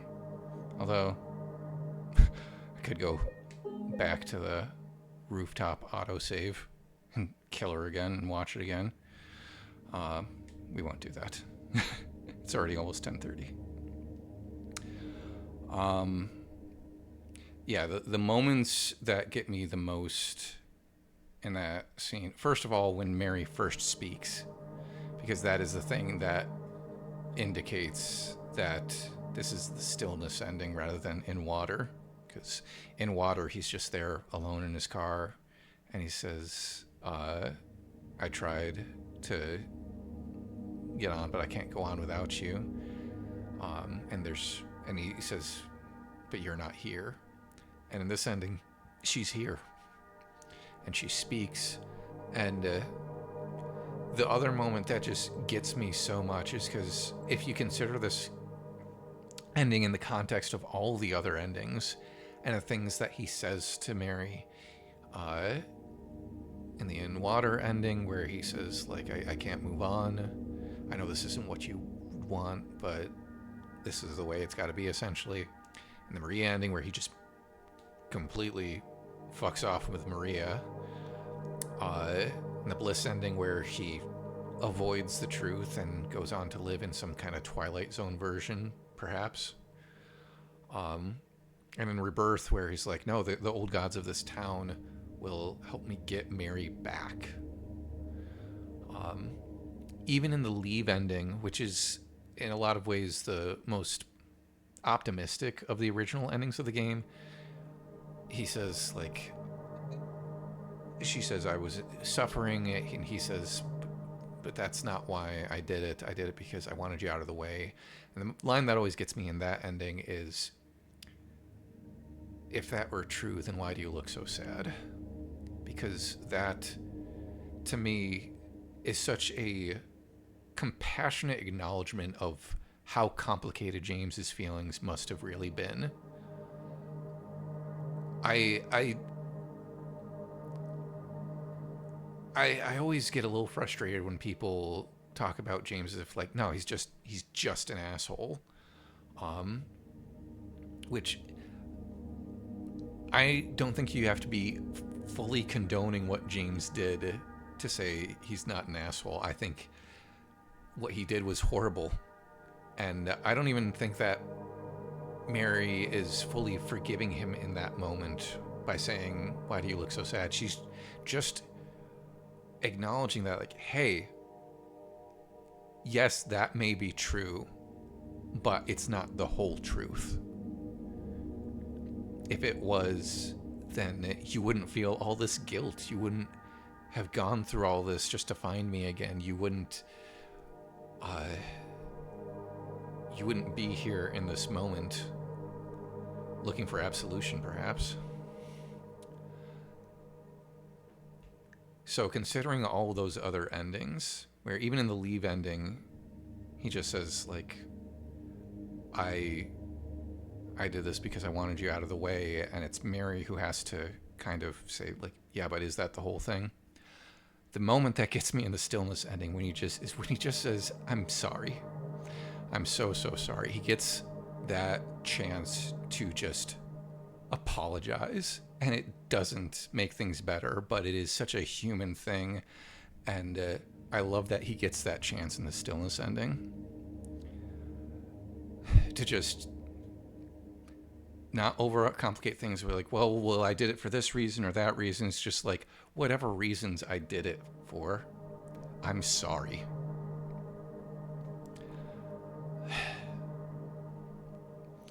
And then we get the very end. This part of why I want to talk about the music is throughout that whole thing, we get this chord progression on the piano. If I shift tab, this is still going to be playing. Yeah. If I go to the settings screen.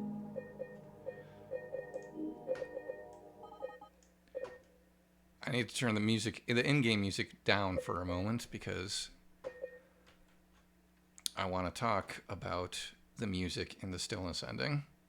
Even though I didn't listen to the music in advance, so I have nothing prepared. I don't remember exactly what key it's in. Maybe...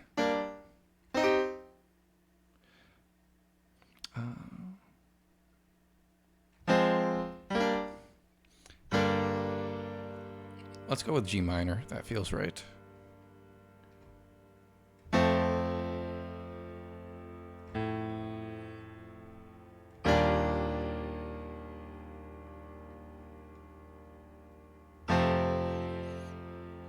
We get this very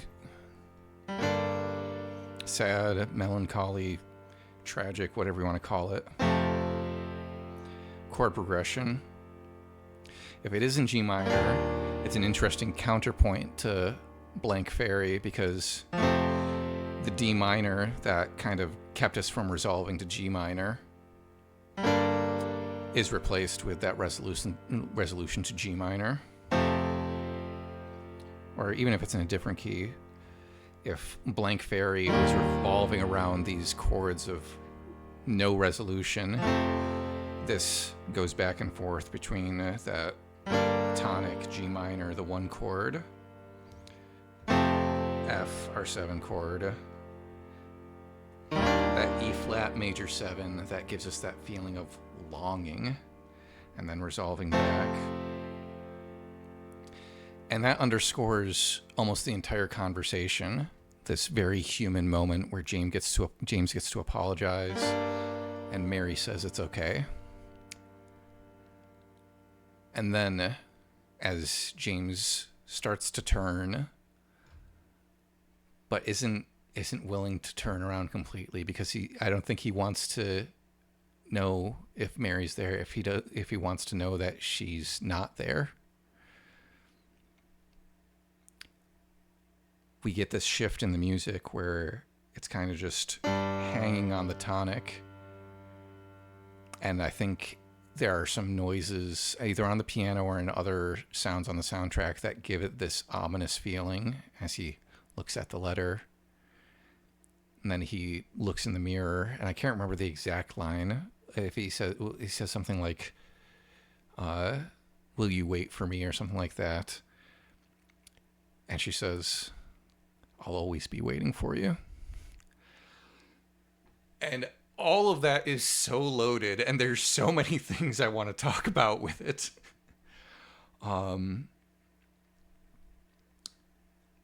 First, I'm going to talk about the literary reference points that kind of evokes to me. Where are my notes? I'm going to forget something.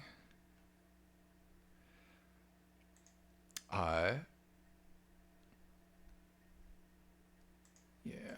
Okay. What happened to the rest of my stuff? Okay.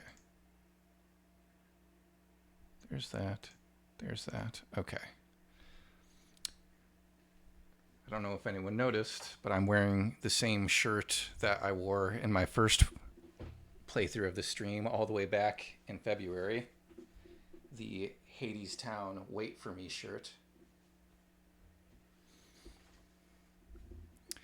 I've always been waiting for you, Cleo. It might be that, or I'll always be waiting for you. I'm not sure, but there's a reason that I wore this on the first day, and there's a reason that I'm wearing it now.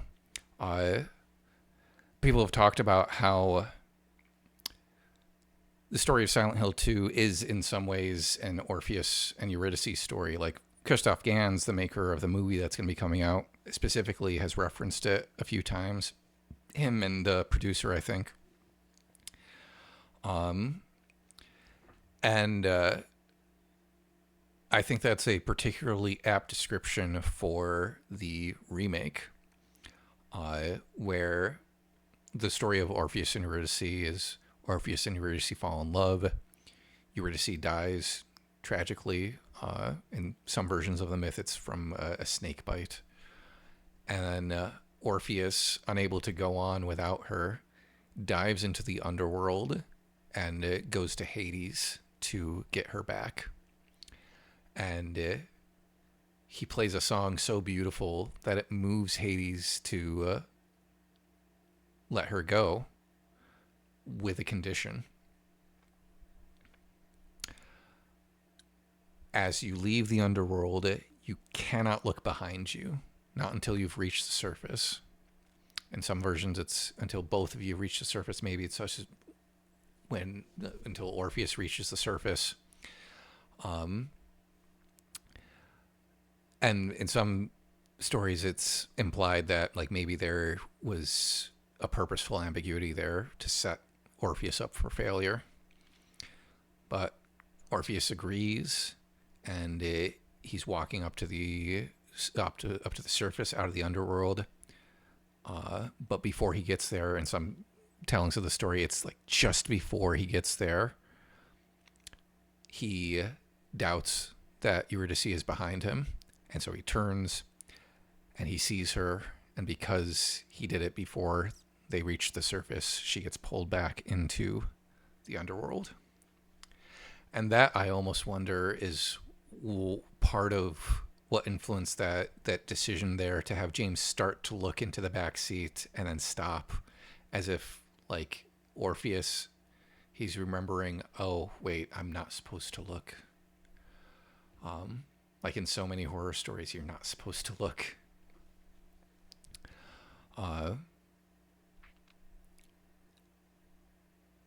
The other reason I bring up Orpheus and Eurydice and Hades Town specifically, Hades Town is a contemporary Broadway musical interpretation of the Orpheus and Eurydice story, and a kind of like 30s Americana vibe. And one of the things that they acknowledge in that show is that the story has been told so many times. Orpheus and Eurydice is probably the most adapted story of all time, as far back as the Greeks, of course, but also like one of the first really famous operas was Orfeo. And there are a lot of reasons for that. One of the big ones being, for artists in particular, this idea that a song could move the Lord of the Dead is very romantic. But there's also this tragic human element of wanting to retrieve your love and bring her back and then failing, and how human that is. And in Hades Town, they actually ask that question. They say at the beginning, it's a sad song, but we're going to sing it again. And at the end, they ask that question, why do we keep telling this story? And I think there are a lot of reasons, like I said, but one of the things that they bring up in Hades Town is this idea that, like, well, maybe this time it'll turn out differently. Maybe this time he'll save her. And I wonder how much of that influenced this game. I wonder how much of that influenced the Stillness ending and the remake in particular, because we've talked a lot about how there are all these details, particularly in the remake, particularly in the Stillness ending, to suggest that there is this time loop of sorts, or events repeating, which a lot of people don't like, but if you don't like it, you don't have to believe in it. While we're here, because we're here, let's address some of that. If anyone's watching this and they're like, fuck the time loop theory, I see the criticism that I consistently see is that it invalidates James's character arc somehow. Like, oh, if he's, I don't get that reading. I think it's that reading. It might be a reading of like, oh well, there's only one true ending, and so if you, like my friend Andy was saying the other night, like if there are multiple endings, doesn't that kind of muddy the waters a bit? Again, first of all, if you don't like that interpretation, you don't have to interpret it that way. This game was designed for multiple interpretations. The first two games in particular, the developers, like, they leave things up to interpretation, and the reason that there are so many endings is because they want you to take what you will from the game. It's also why they've never defined a canon ending for Silent Hill 2, is because they don't want to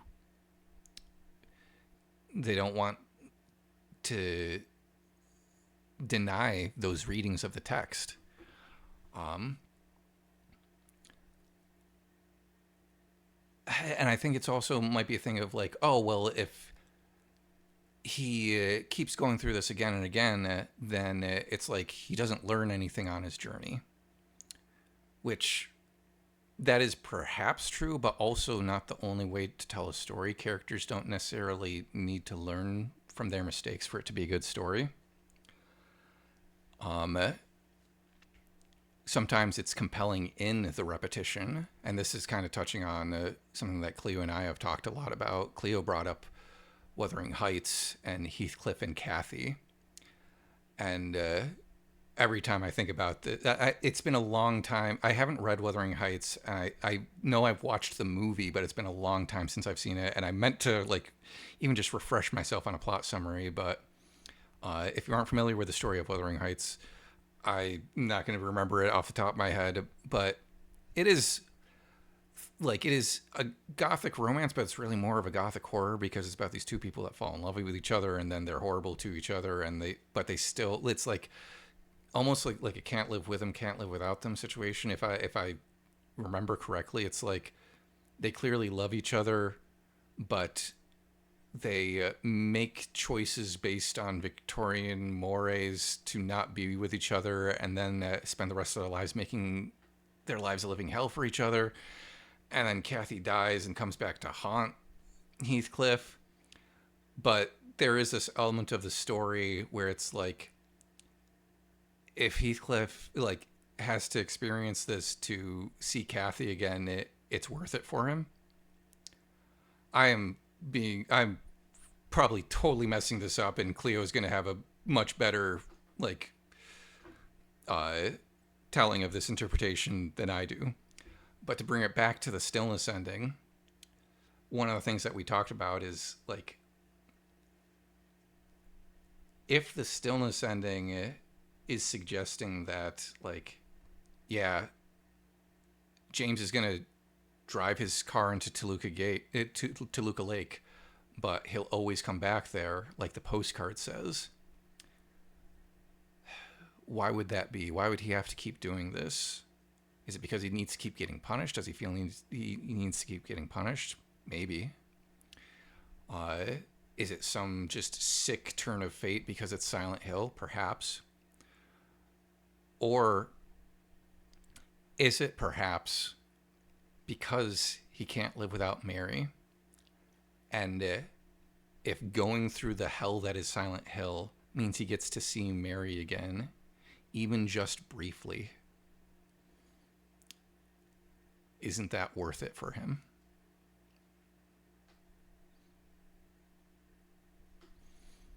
Cleo's saying in the chat, I mean, the director says, I hope you'll learn something. I think James may, depending on the way you order the endings, which is why I had us do that. Or you can interpret it as an order in which he doesn't. They just give you more moving parts to do that with. Yeah, that's another thing we talked about, is an interpretation where all of the endings are valid. All the endings are different loops. in my interpretation, like considering it that way, I think of In Water as the first ending of the most grounded and realistic of what might have actually happened. Is James killed Mary, and then he came to Silent Hill, and he couldn't go on without her, and so he drove his car into the lake. Like maybe he didn't even go through all that stuff that we went through in the game. Maybe it was either like theater of the dying mind, or it was just his way, like a metaphorical representation of him processing everything and coming to the conclusion, no, I can't go on without her.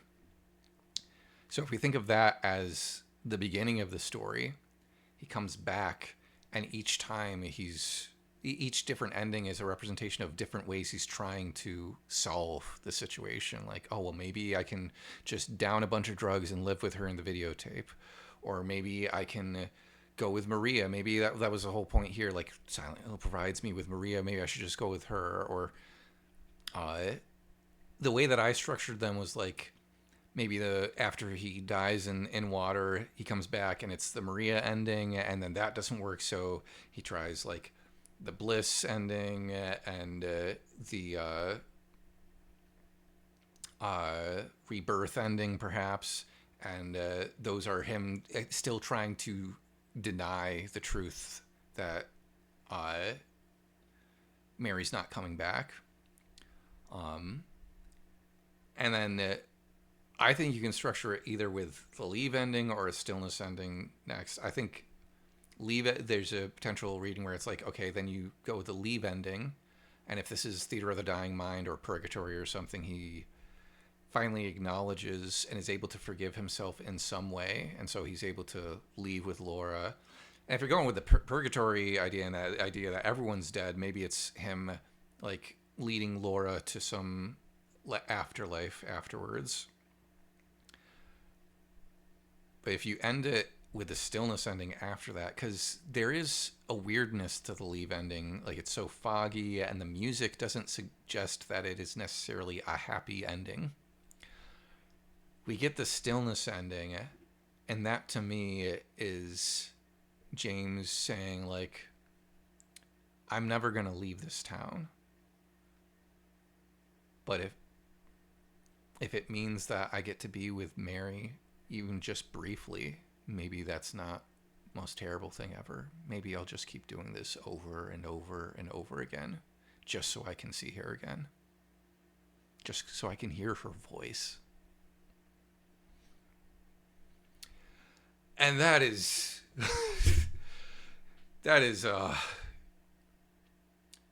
it's romantic and heartbreaking and not healthy, but to me is a powerful interpretation of the story.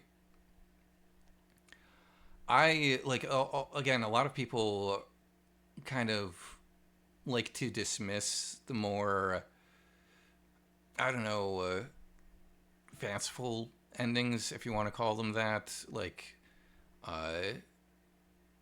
or interpretations of the story in general, like, oh, maybe it's Theater of the Dying Mind or a drug trip or Purgatory or something like that.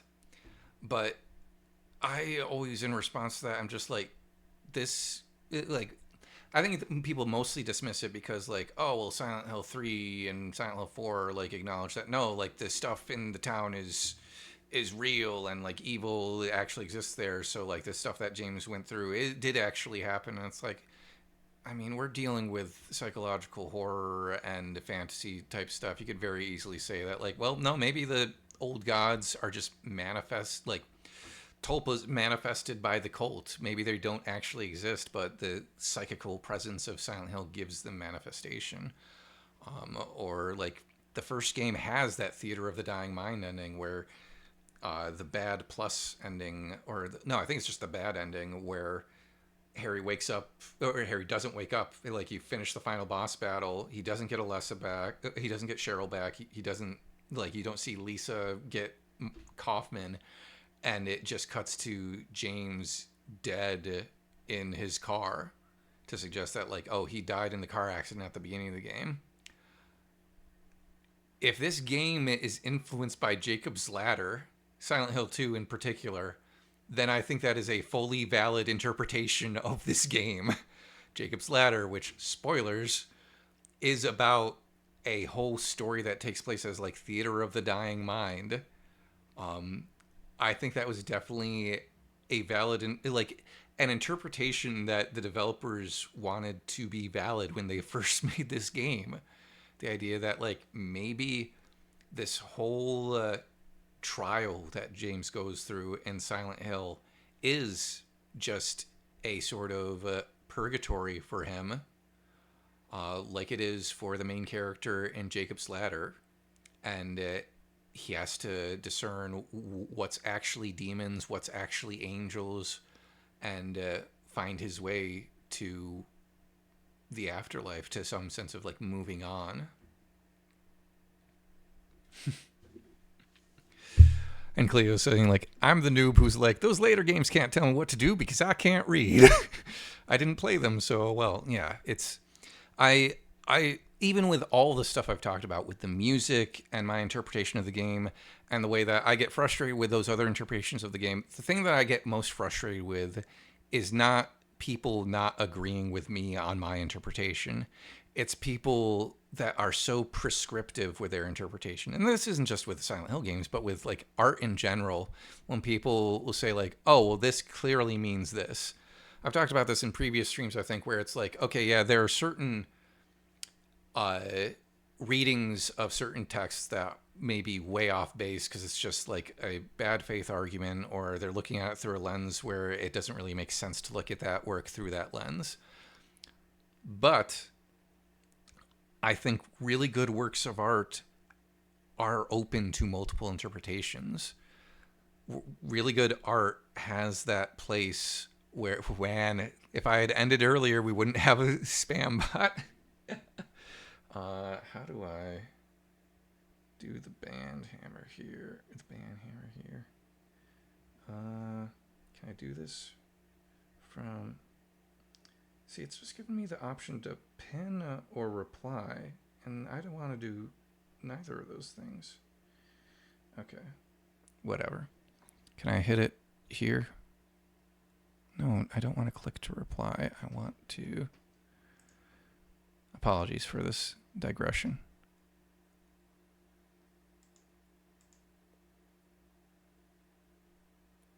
No, why will you only give me click to reply?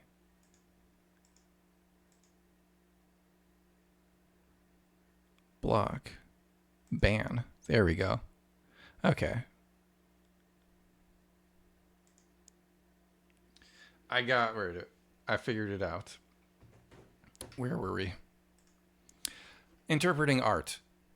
Most good works of art can be interpreted in multiple ways. I think like one of the things I was talking to my friend Andy the other night about was the fact that especially in America, we are taught English class like in literature in a very prescriptive manner because we're kids and they don't expect us to be able to like figure stuff out easily, or they figure that people will lose interest before they do figure stuff out for themselves.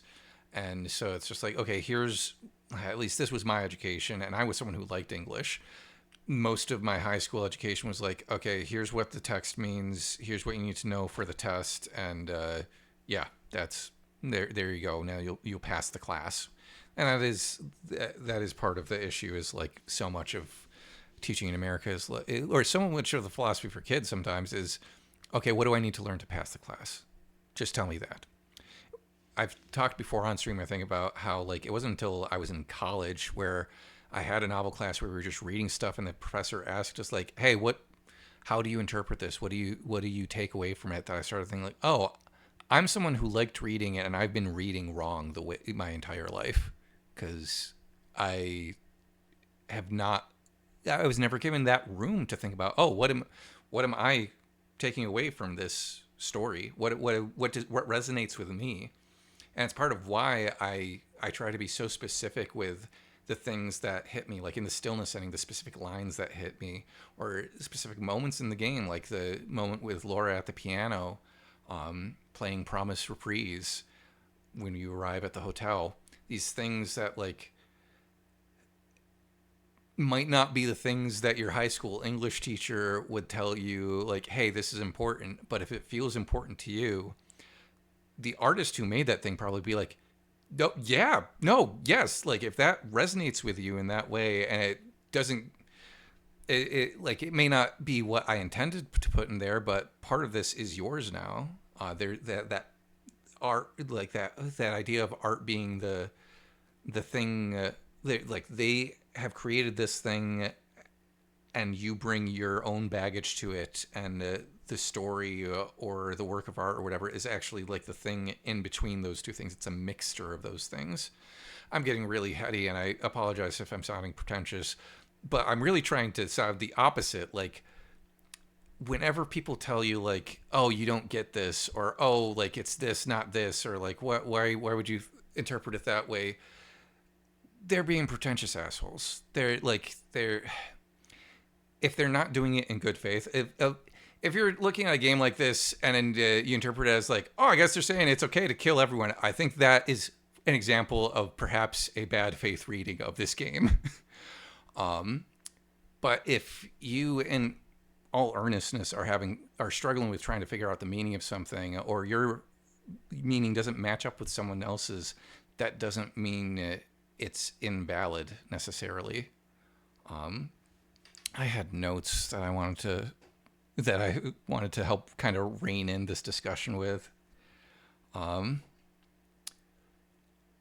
Oh, that's another thing. I'm kind of using this end of the game to air some of my grievances with other stuff I've seen people do on YouTube with their like video essays and interpretations and stuff. I can't remember what it was, but I didn't watch this video, but I remember there was a video going around with the title like, you have to be a genius to understand Silent Hill 2. And I'm like, that is the most frustrating thing.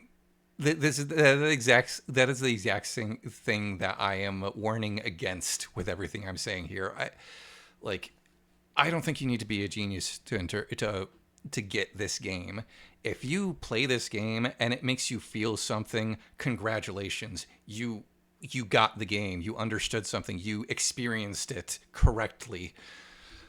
Like, yes, there are all these layers to things, and like, it's really fun for me to like make those deep dives on the music and talk about like, oh, this is why I appreciate it so much. But you don't need to know that to enjoy or appreciate this game. If you enjoy it or appreciate it for whatever reason, awesome. And yeah, like again, it's just that really gatekeepery type of language that always rubs me the wrong way. But to kind of step off the soapbox for a moment and rein it in and bring this to a close, because it's almost 11 o'clock and I could continue talking about this forever. Yeah, Cleo, what in the Sam Hill did they think people didn't understand? I don't know. I imagine there's some point in it where it's like, well, if you haven't read Dostoevsky, then you won't really understand the story. And it's like, I haven't read Crime and Punishment, but I still get the game. I'm sure I would appreciate it more if I read Crime and Punishment, but it shouldn't be a ticket of entry or something. But yeah, to get back to the game and try to kind of round out this discussion. But yeah, because of that, like the Stillness ending and the way that it seems to suggest, now that I'm going to bring the game back up so that we have some music to underscore the end here.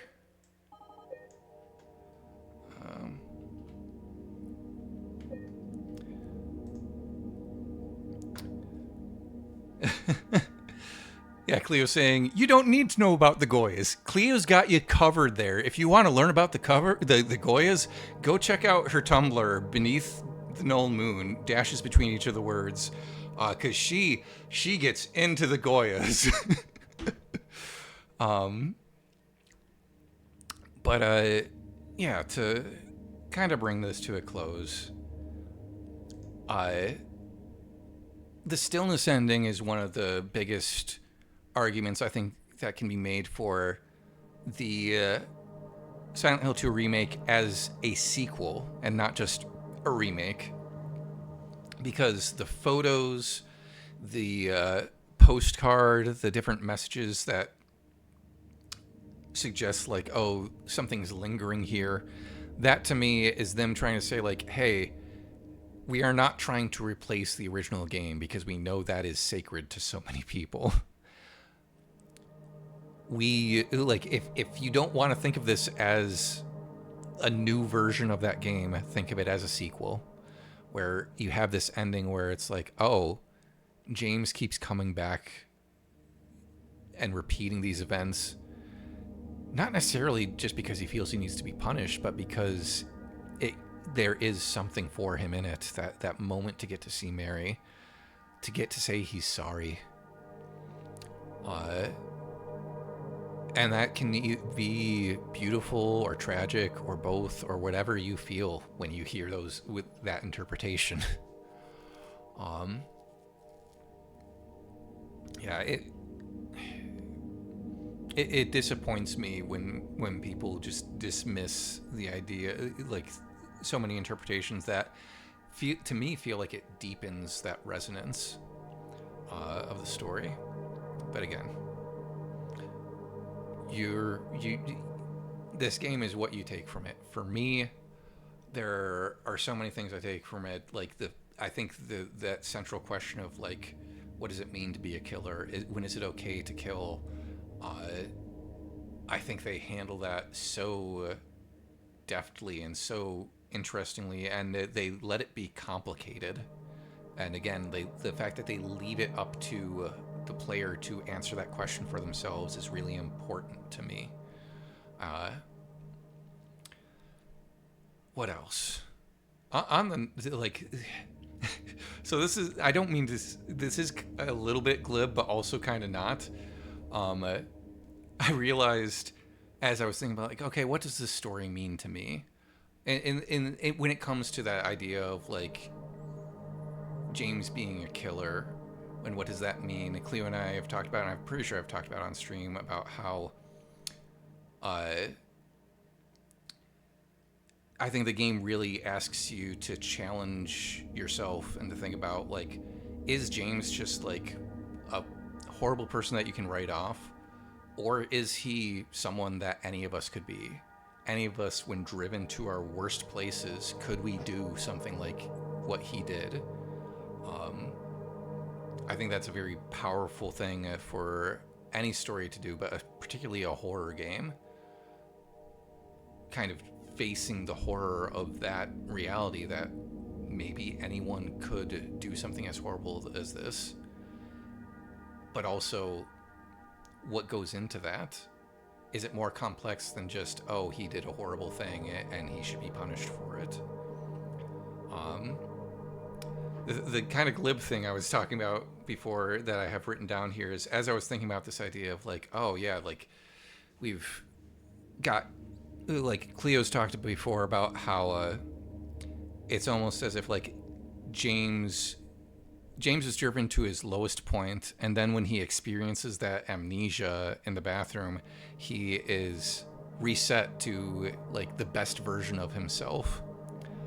And then when he witnesses the videotape, he is reminded of what actually happened, and like the amnesia finally dissipates. And I was like, is one of the reasons I like this story because it's a werewolf story? And I love werewolves, because it is kind of a werewolf story in certain ways. This idea of like, you can't remember what you did, and then you discover, oh, I did something horrible. That is kind of me joking just because I love werewolves, but like, I love werewolf stories, and there are a lot of versions of werewolf stories that don't involve an actual werewolf. We talked about on Hannibal with Will Graham in the first season. Jekyll and Hyde is in a way a werewolf story, and not just because it's about transformation. But yeah, I just felt like bringing that up. Crap, what was the other thing I was gonna talk about? The whole thing of like, what does it mean to be a killer, and crap, what was it? I'm drawing this out, but it's the last stream of this game. I think I've earned that at this point.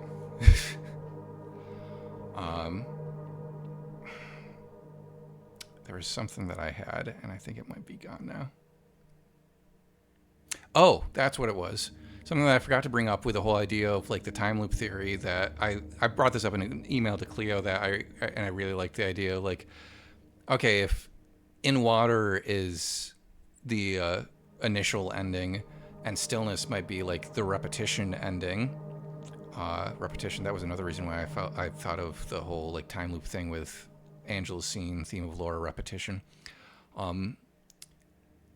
When James is washing his face at the sink at the beginning, did he maybe just like come out of the water like in a kind of fantastical way? Did he drive his car into the lake, and then at the beginning of the new playthrough is him coming up out of the lake, going into the bathroom and like wiping his face as it's still wet from the water? Again, not saying that that is what happened, but it's a fun interpretation, I think.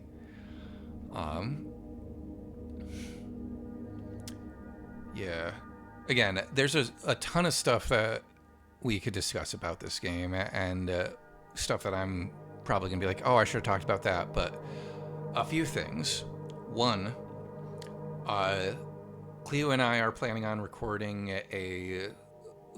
essentially like a couple of podcast episodes. One, now that I've finished my playthrough, and one once she finishes her playthrough, as a way to like kind of wrap up any loose ends, have a like one-on-one discussion rather than just us talking to a voiceless audience in some cases, so that we can just hash out the things that we love about the game, talk about stuff we might not have been able to hit in the commentaries, talk about stuff that we maybe theories that we've developed now that we've completed the game and we didn't think of while we were playing. Don't know when that's going to happen. Cleo will have to schedule the recording of that at some point, but that will be coming at some point. And in the meantime, all of my commentary is on YouTube. Cleo's commentary is on Tumblr and her Patreon. Just search Cleo Linda on most social media, and beneath the null moon on Tumblr in particular, for all of her deep dives on so many of the details that I just blew by, because sometimes it was like, I don't have the time, and other times it was like, I've got, like, Cleo's got this. Silent Hill F is coming out soon. I don't know. There's a part of me that wants to stream it, but because the whole gimmick of this has been being able to do these deep dives on the story and talk about like full spoilers and stuff, I've really appreciated that as a way to kind of set my playthroughs apart from other people's, in addition to the music stuff. Since so much of the Let's Plays that YouTubers and streamers do is like that first reaction type of thing, I like being able to do these close readings of stories and dig into, okay, here, like, show off the craft of these games that are so well made. And also don't know how Silent Hill F is going to turn out. Looks good. Heard it that it's probably going to be pretty good, but even if it's good, there may not be as much to say there about like the music or doing a close reading the way that there was for Silent Hill 2, or at least not in the same way. I might stream Silent Hill 4, because that is available on GOG. It is a lot shorter, and there are musical connections to Silent Hill 2 in it, but it definitely won't be as involved as this playthrough because, one, it's a much shorter game, and two, the benefit that Bloober Team and Akira Yamaoka had for the Silent Hill 2 remake was all of that time in between the original and this one, so that they could be intentional with the music and the details. There's still a lot of that intentionality in the original Silent Hill games, but there isn't necessarily as much of it because, one, like I've said with the music before, the music, Akira Yamaoka might have made that not knowing exactly where it was going to go in a lot of places. Now he does when he's working on the remake. And on top of that, Silent Hill 4 and Silent Hill 3 were both made with very quick turnarounds, and so they may just not have had the time to be as intentional with certain things. There's still a lot to dig into in those games, but not necessarily in the same way that Silent Hill 2 does, and not necessarily in the same way that the remake does. Whatever I end up doing, keep an eye on my social media to see what I'm doing. I'm still going to be updating YouTube with the staying on theme videos until I get through this whole playthrough, and by the time I get through those, hopefully I'll have chosen something else to stream, because I've really been enjoying streaming and getting to do this kind of stream. I hope other people have been enjoying it as well, as long-winded as it can be sometimes.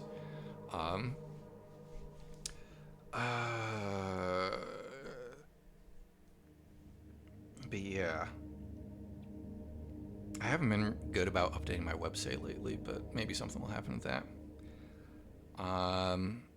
But yeah, I'm also looking forward to having a little break from having to think about the stream. So no plans right now for streaming. If I think of something I want to do between now and 2 Wednesdays from now, maybe I'll do it. But I also kind of like the idea of being able to take a break and get some of my Wednesdays back, because the other Wednesdays I have band practice.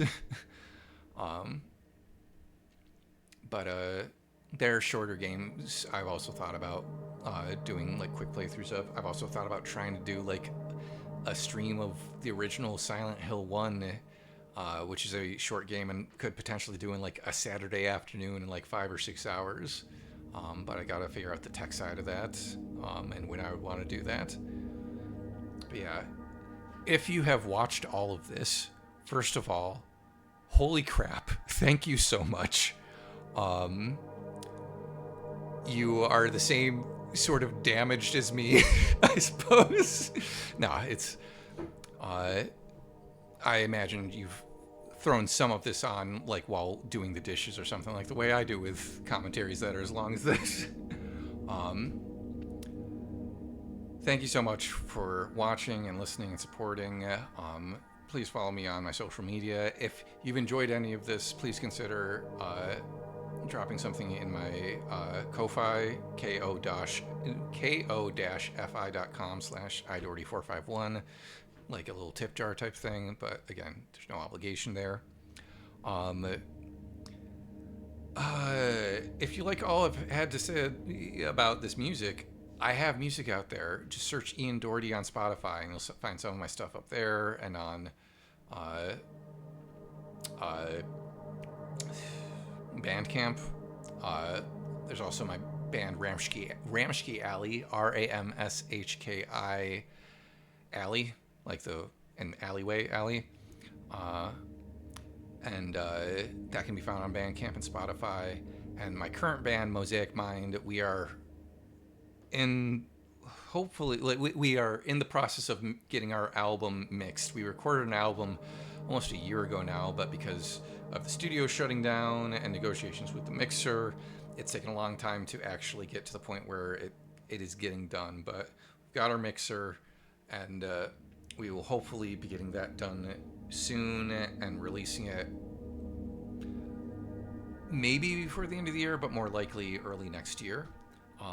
In the meantime, you can still check out our music on SoundCloud at Mosaic Mind Band, and on YouTube at Mosaic Mind Band. YouTube, that we actually have some of our live shows up there, and we also may be doing more Twitch streaming in the future, with twitch.tv/Mosaic Mind Band. Look up Mosaic Mind Band anywhere on social media and you'll probably find us. Is there anything else I want to talk about before we finally close down the stream?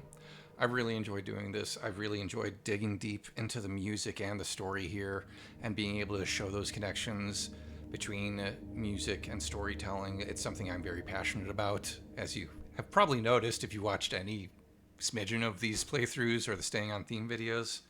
And I hope to do more of it in the future, with analysis, with my own music. And I also just want to thank Cleo, because we've been fast companions for the past almost a year now, working on this stuff together, and it has really been a really fun and motivating to do this in parallel with someone.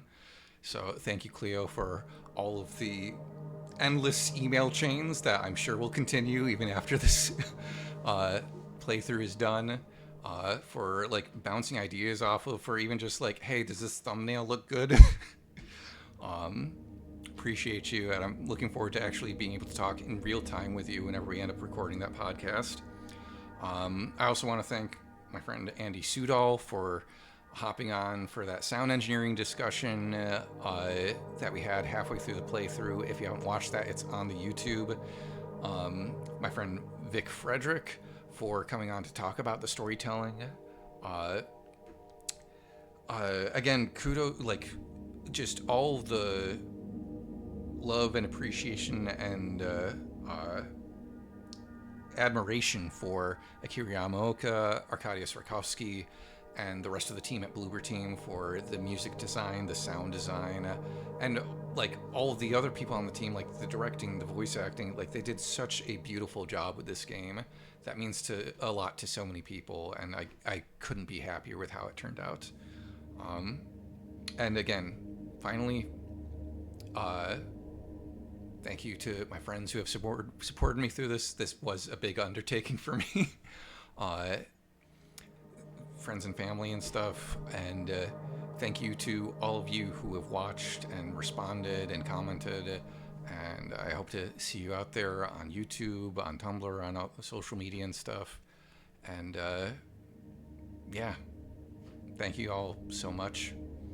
Pay attention to Blue Sky and Tumblr and stuff to see what I'm doing next. I'll try to start updating my website again and put stuff up there. If nothing else, you can find links to all my social media through my website, ian-doherty.com. And maybe I'll, in the meantime, while I figure out what I'm doing with the stream, with life, I'll just stream a few games for the heck of it. Thank you again. Take care of yourselves. And have a good night.